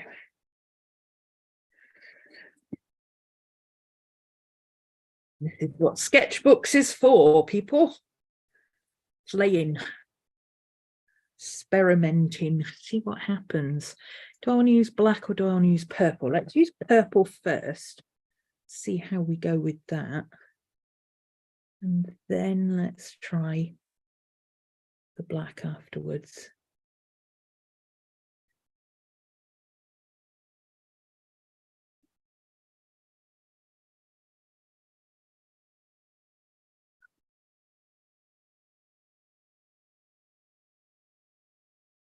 Want to keep it really loose and painterly, she said. And then she pulled out the ballpoint pens. It is still loose and painterly. I'm not going crazy with the details here. I'm trying to keep it fairly loose. But you know, there's things like his head here. Just easier to do with a pen. This is why illustrators like to do outlines.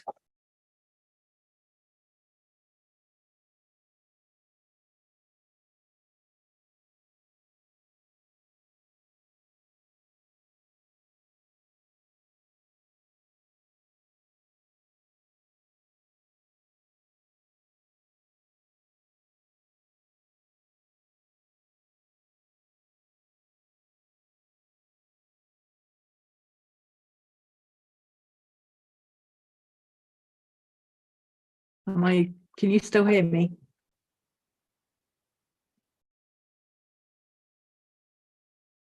Can you hear me? Anybody? Hello, can anybody hear me?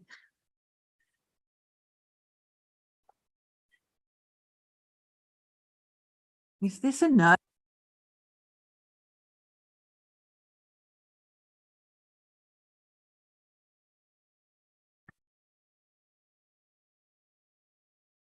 Okay, well, captions can hear me, so I'm going to assume that you can, since nobody's answering. Thank you, love bug. Hi, Marianne.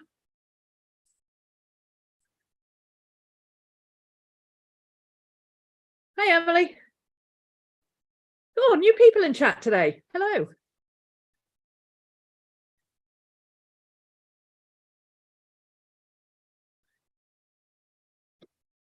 Okay. I'm going to get his, it's got some feathers that come down over the edge that are just ideal for doing with ballpoint pen. Just get that tiny little bit of detail in there.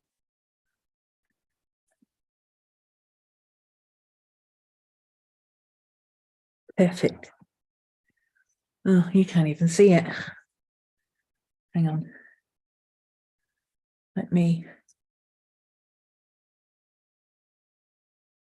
Oh, we're already zoomed.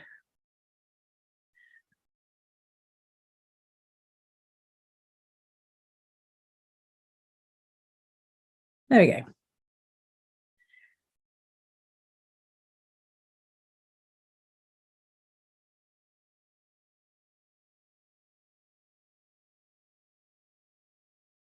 He's got these little spiky bits on his back of his neck, where you can see the light through the edge of his feathers, and it's just perfect for doing that in pen.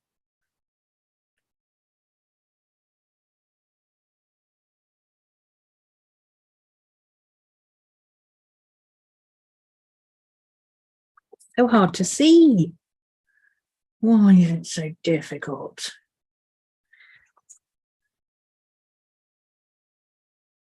Why does technology hate me today? Oh, it is Mercury retrograde, I suppose. Oh, it's trying. Trying. There we go. Ugh. That was a game and a half. Trying to get that to work. I'm going to leave the autofocus on because it'll focus on the top of my hand instead of the bird. Yes. Well, we normally have finished by now, but I wasn't watching the time. So just for you, I'll stay a few more minutes. Okay, I've also got some bits. So he's got a really hard shadow of his body against here. No, that needs to be black. Actually, I think that needs to be in pencil.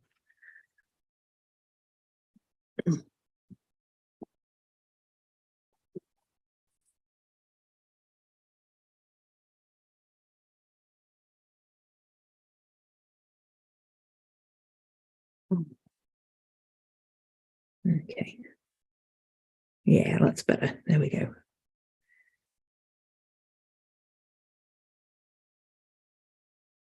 You can blend that out around the curve then. So you get the really hard edge. And then blend it out around his body like that. Much better. I mean, I could do that with a ballpoint pen, but it'd take forever. I'm trying to work faster, so not taking forever is part of the game here.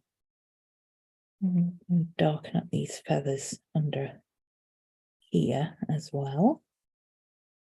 This is super dark under there.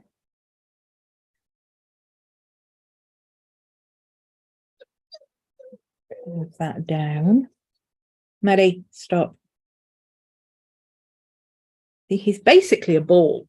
If you're looking at this part of him, he's basically a ball. So what we're doing is the back edge of the ball and down to the darkest part down here.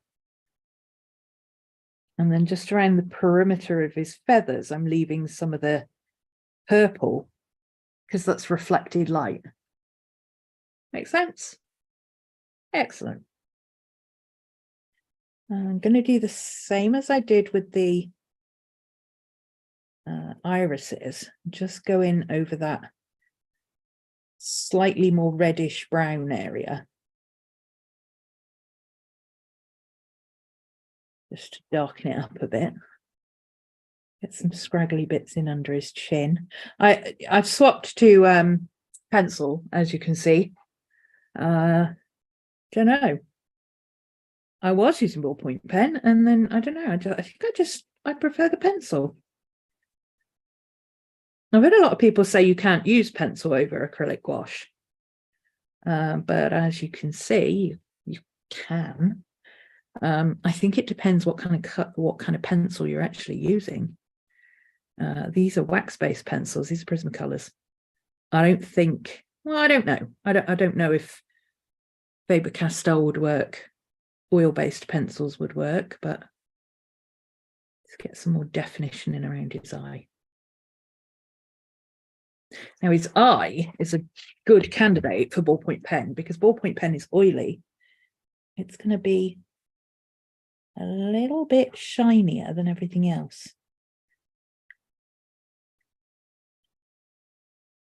Plus, you can get a really precise line with it.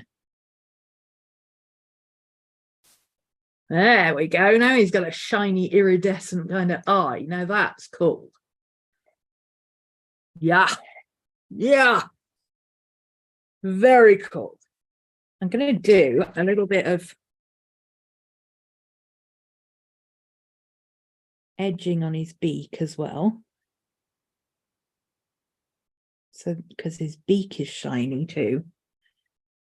And it'll just look really cool. So, giving a glossy look without actually really doing anything glossy. Do his nasal feathers there.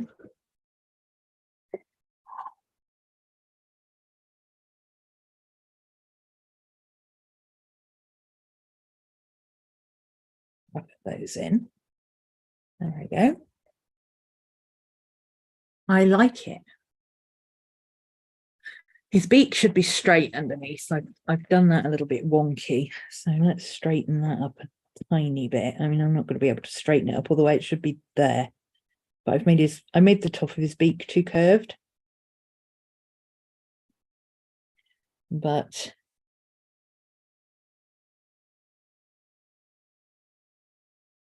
there we go. That's a bit better. And we can bring his fur down here. Feathers down here a little bit. Like that. Now, these bits need breaking up. There's too much light in here, but he does have light bits. So what I need to do is just come in here and scrubby around to break these bits up into plumagey looking areas. There we go. That's better. Sorry about the wobbling thing again. Right, this bit needs breaking up around this way a bit because that's his ruff. They've got like a ruff here that as they turn their head, it moves, but the trust piston, you know, like an owl, you know, the whole head moves. Well, they got this little bit that looks like a kind of a ruff here, like their head's separate.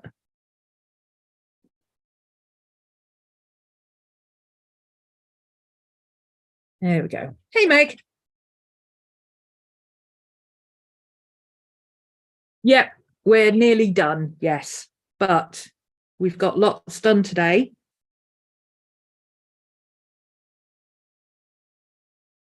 I'm very, very happy with how much I've got done today. I have worked very quickly. The sketch for this one took 20 minutes. Actually the sketch for all three, not the one in my moleskin, but the sketch for this one and that one took 20 minutes. Painting them each took 20 minutes. So what's that? 240 minutes is 80 minutes. Yeah, let's round it up to an hour and a half.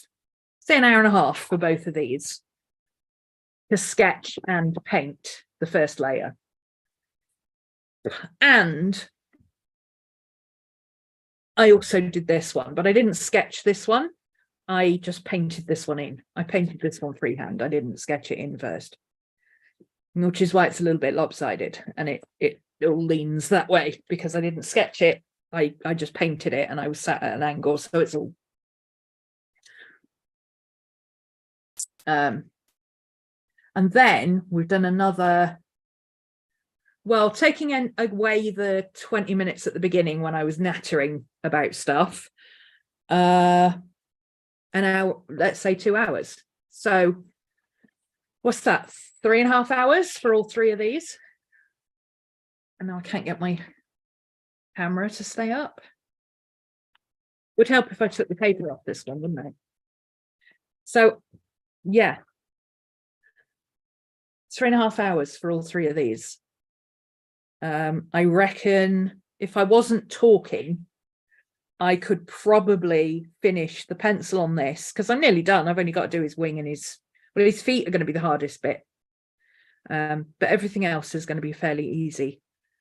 I might have to go in and add some tree stump texture, but then this again, this is literally just going to be like going over these brown bits to make them blacker, and then adding a bit of texture to these pink bits. That's literally all I need to do with this one. And then find the areas of really high contrast, like here. And I might just do it this loosely, rather than trying to do it tight, just do it really loose. Look at me go. Look at me with the lightning speed here. Boom. Lightning speed. That needs to be really dark in there. It really is just adding the texture in the black over the top of these flowers. And whoops, don't get too carried away.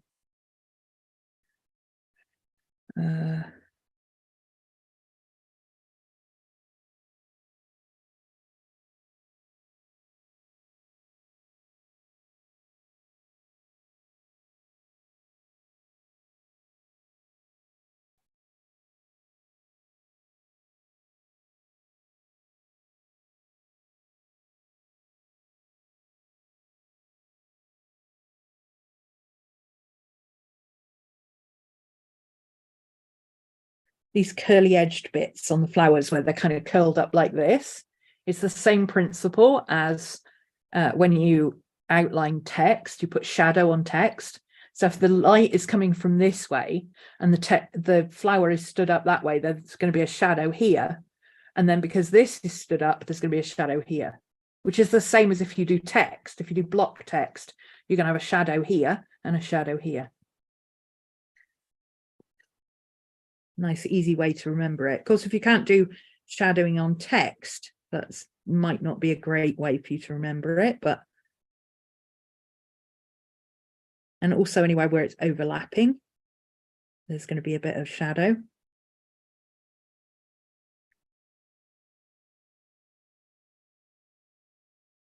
So you've really all you've got to do with these is remember which way the flower's going. Once you know which way the flower is bending.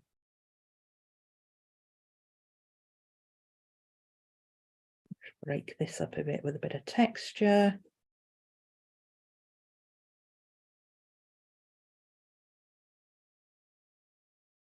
I'm liking this effect. This is cool. This is why I like mixed media. Could I have spent 3 weeks painting these, just painting them? Yes, absolutely I could. Would I be bored to death? Absolutely I would.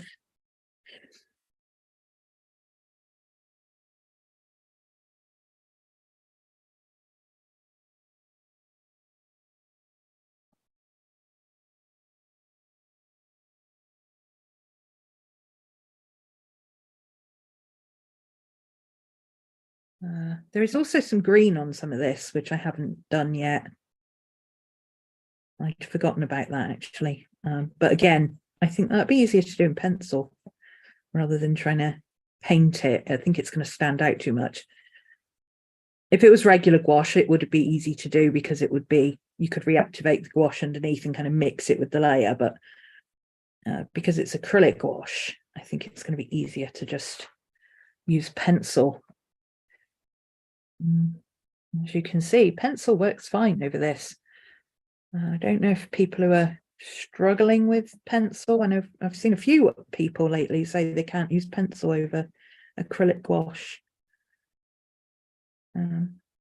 Maybe it's the type of pencil. It's possible. Okay, let's find a nice petrol green. I think this one actually that I was using earlier. Oh, well, this is a Faber-Castell. Well, I used this one earlier, didn't I? This worked fine. Where's my photo? Okay, let's try it. Yeah, it works fine. I'm not even pressing hard. Works fine. Weird.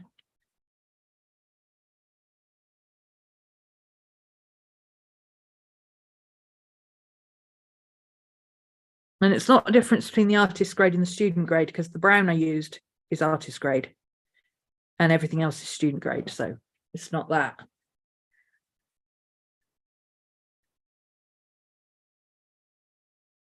So I'm introducing this green. This is the same green I used on the stem of this one with the mint color. So I think I'm going to introduce the light green on the leaves.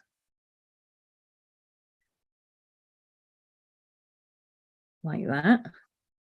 Just to give the, because these leaves have like lines going up them. And then I can use this for the underneath.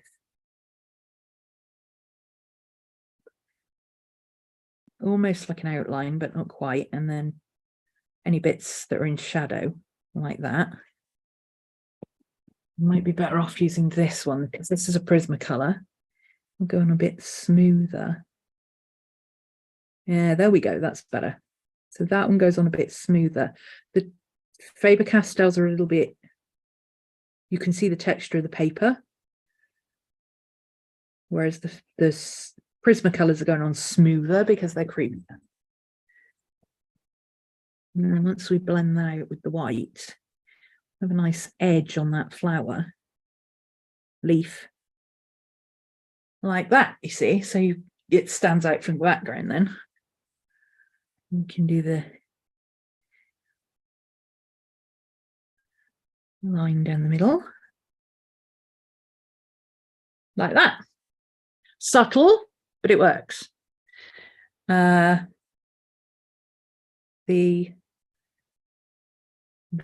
greeny bits. Oh, you actually can't see the greeny bits. I can see the greeny bits. Is it the light reflecting? Oh, it is. There we go. So that's where I've put the green bit. It's still reflecting a bit, but so this bit has some green up here. It's going to look a bit better over the purple, but it's going to look kind of black on screen.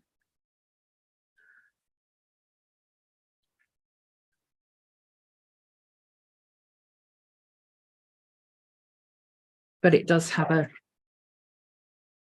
kind of a green iridescence to it, especially with it being wax pencil. This is it's slightly shiny, so it picks up the light. So you get that iridescent sheen here. That's a really good example of it, actually. You can get the green iridescence that is on this bit here.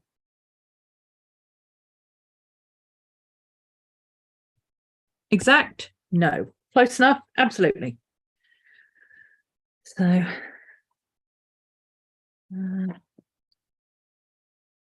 no, that's the one I want. Yeah.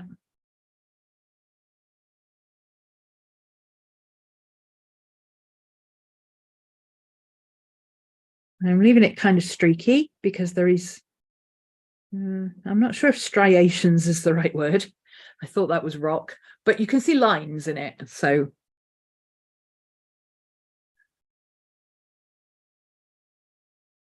the iridescent down and then just tone it with a little bit of black over the top just to break it up. There we go. I like. This has got iridescent green. And where I'm doing it over the pink, the light mauve and the dark mauve, I'm getting 3 different colours of green. So it's actually even more iridescent. Break it up with the black. You get a really nice look to it. Cool. I seem to have jumped over to this one now. Do I know why? Not really. That's not the right pencil. Where's my green? There we go. That's the one I want. That's the one for the flowers, the leaves.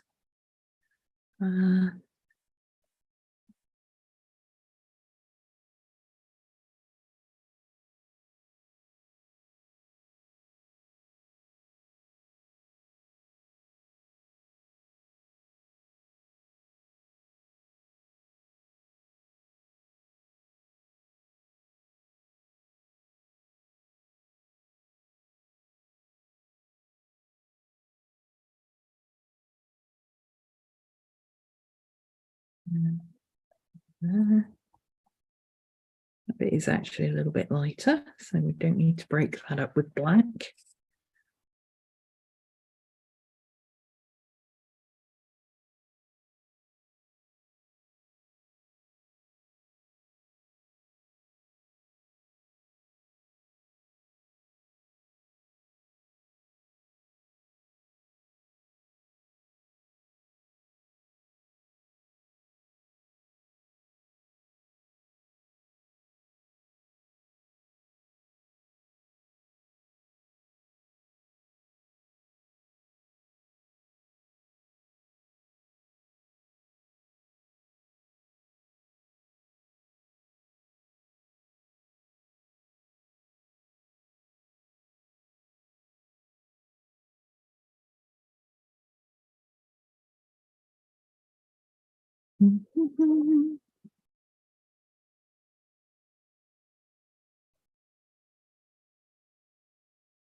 Hi, how you doing, Madge?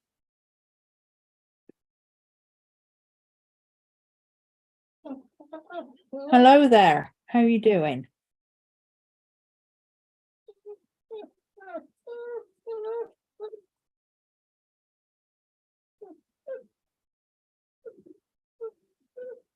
Hi.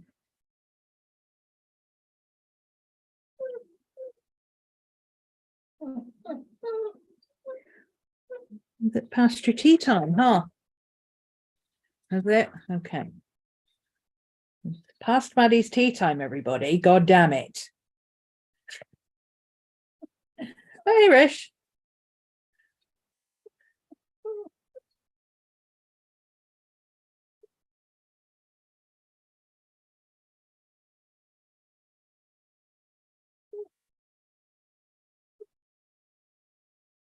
Hey, it's enough. Come on. Patience.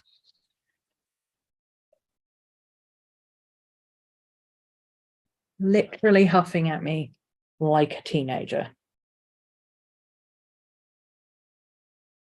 Just give me a minute, yeah?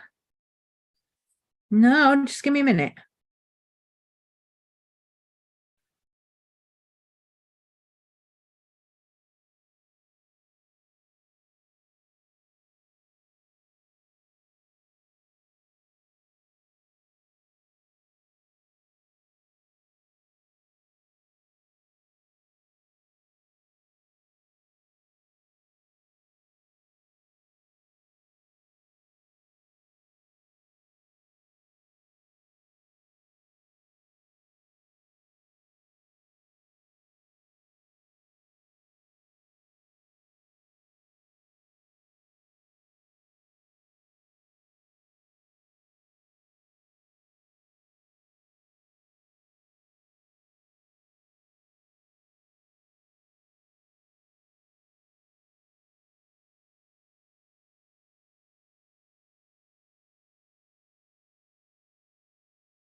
There we go.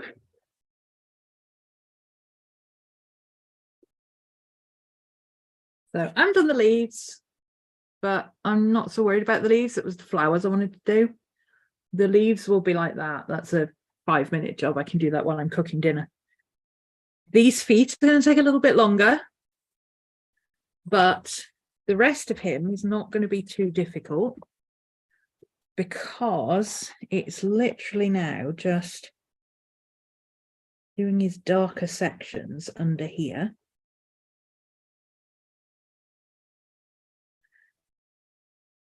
And he's got a few bits. Let's use that nice lavender grey. I think that'll work.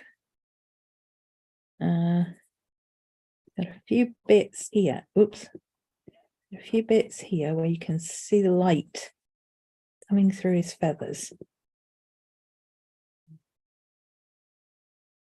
Literally got a bright feather there. And well, that one's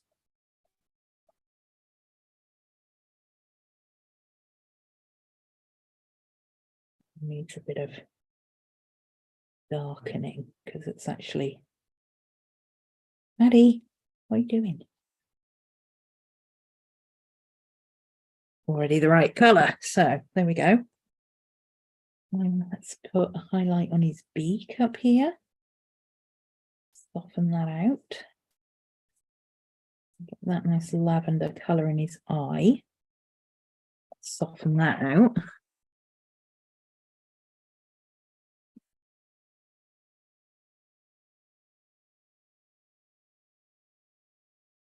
Writing a couple of bits up here.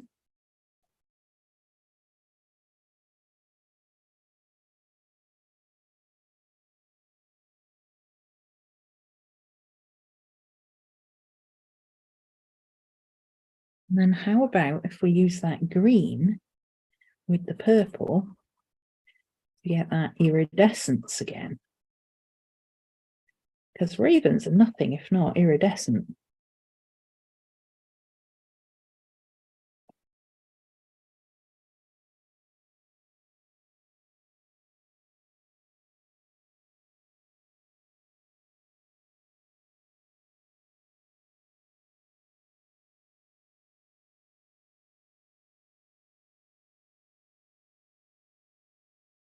There we go. I like that.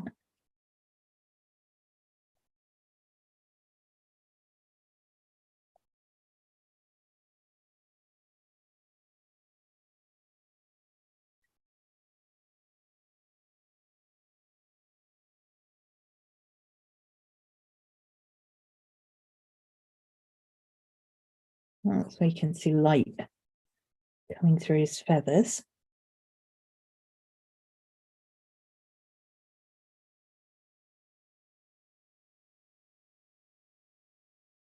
Okay. Give it a little bit of shaping. You can't quite see. Let's do it in the green. That's where his wing is. You just can't quite see it. Let's make this side green. And then make this edge darker. So again, the opposite of this side of the ball. The wing is casting a shadow against the body.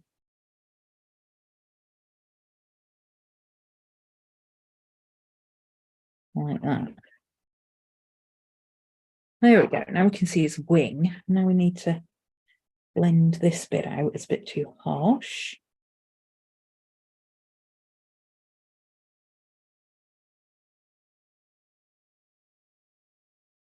Break that line up a bit because that's where his body line is.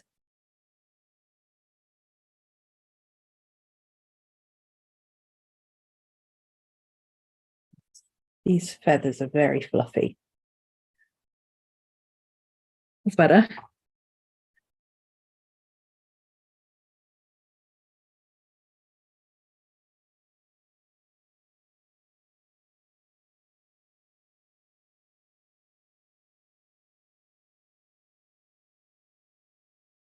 Okay.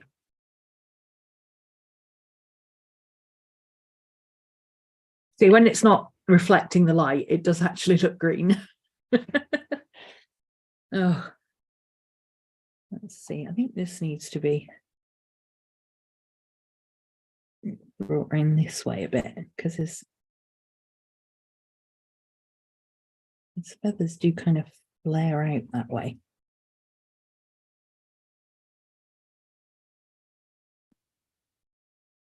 That's better. There we go. That's much better.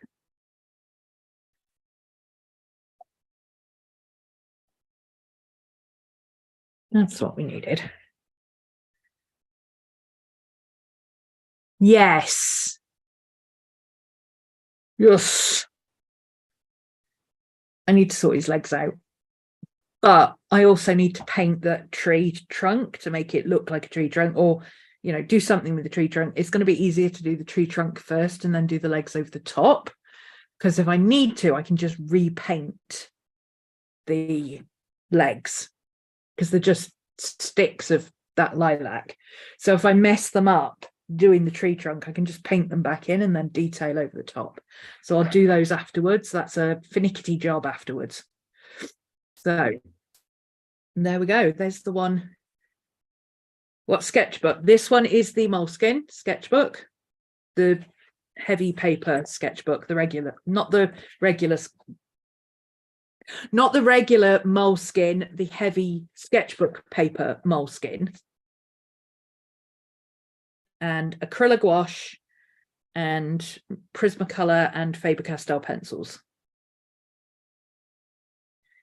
And this one is the nearest I can find to a Strathmore mixed media, but it's the Stillman and Burnt Alpha. It's almost identical. The paper is bleached white, so it's very, very white compared to the Strathmore, which is a little bit more, I think it's unbleached, but it's all cotton paper. It's all mixed media paper. It's medium grain, and these don't fall apart, and they're cheap. You can get these in Jackson's Art. Don't try and get them on Amazon because they come from Jackson's, but it charges you extra.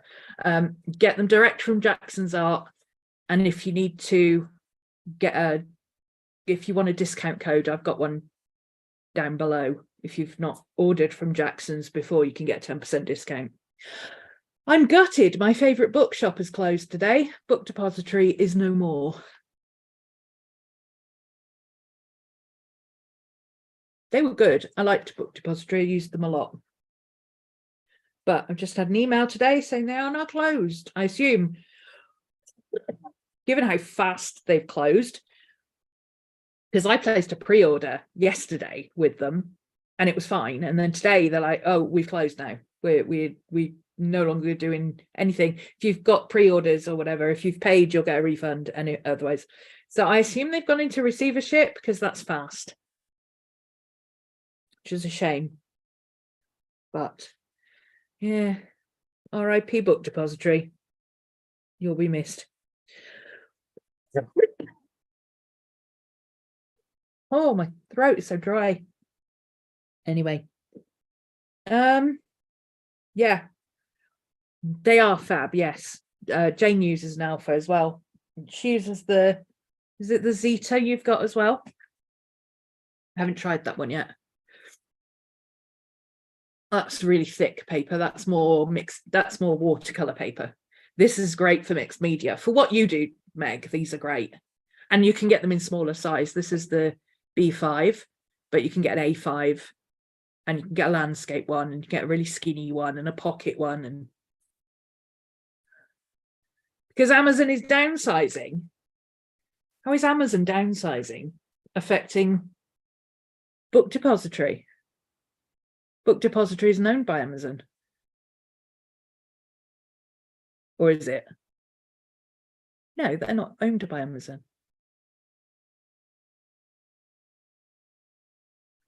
You'd think if Amazon was downsizing, Book Depository would be doing more sales because they were free international shipping. All my Australian friends used to order from Book Depository, so it was the only place they could get anything for a decent price without having to pay a ridiculous amount of postage. Oh, doesn't own Book Depository. Oh, that's a shame. I didn't know they'd bought them out. I did not know that. That's a shame. Because I like Book Depository. I've been using them for a long time. Oh well.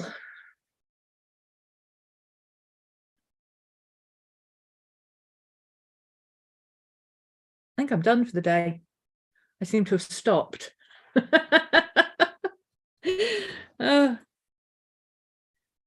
Yeah, links and everything down below, etc., etc. If you missed the beginning of the stream, I did say at the beginning of the stream about the new setup from May 1st for Motivation Mondays. If you want to spend a Monday evening sitting with me in my studio, working on stuff, but without all the chit chat. I mean, you can chit chat if you want to, but mostly I put my headphones on and I don't talk and I just get on with stuff. So if you want to come and join us, don't forget to check out Patreon between now and May. As soon as the post goes up, you'll be able to do it through Patreon if you want to. That's it. Time for tea, according to Miss Maddie. By the way, these clips, these are called data clips. They're supposed to be for clipping data sheets together without damaging the paper. They're great for putting on your sketchbook pages, for stopping them curling up, and for holding these in place so your paper doesn't get all, your paint doesn't get all damaged.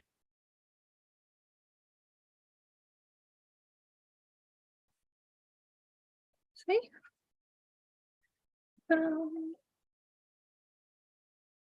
That there. Of course, it's a lot easier if you've just got a elastic band. That's the one thing the Stillman and Burns are missing, is an elastic band. Right, thanks for joining me, guys.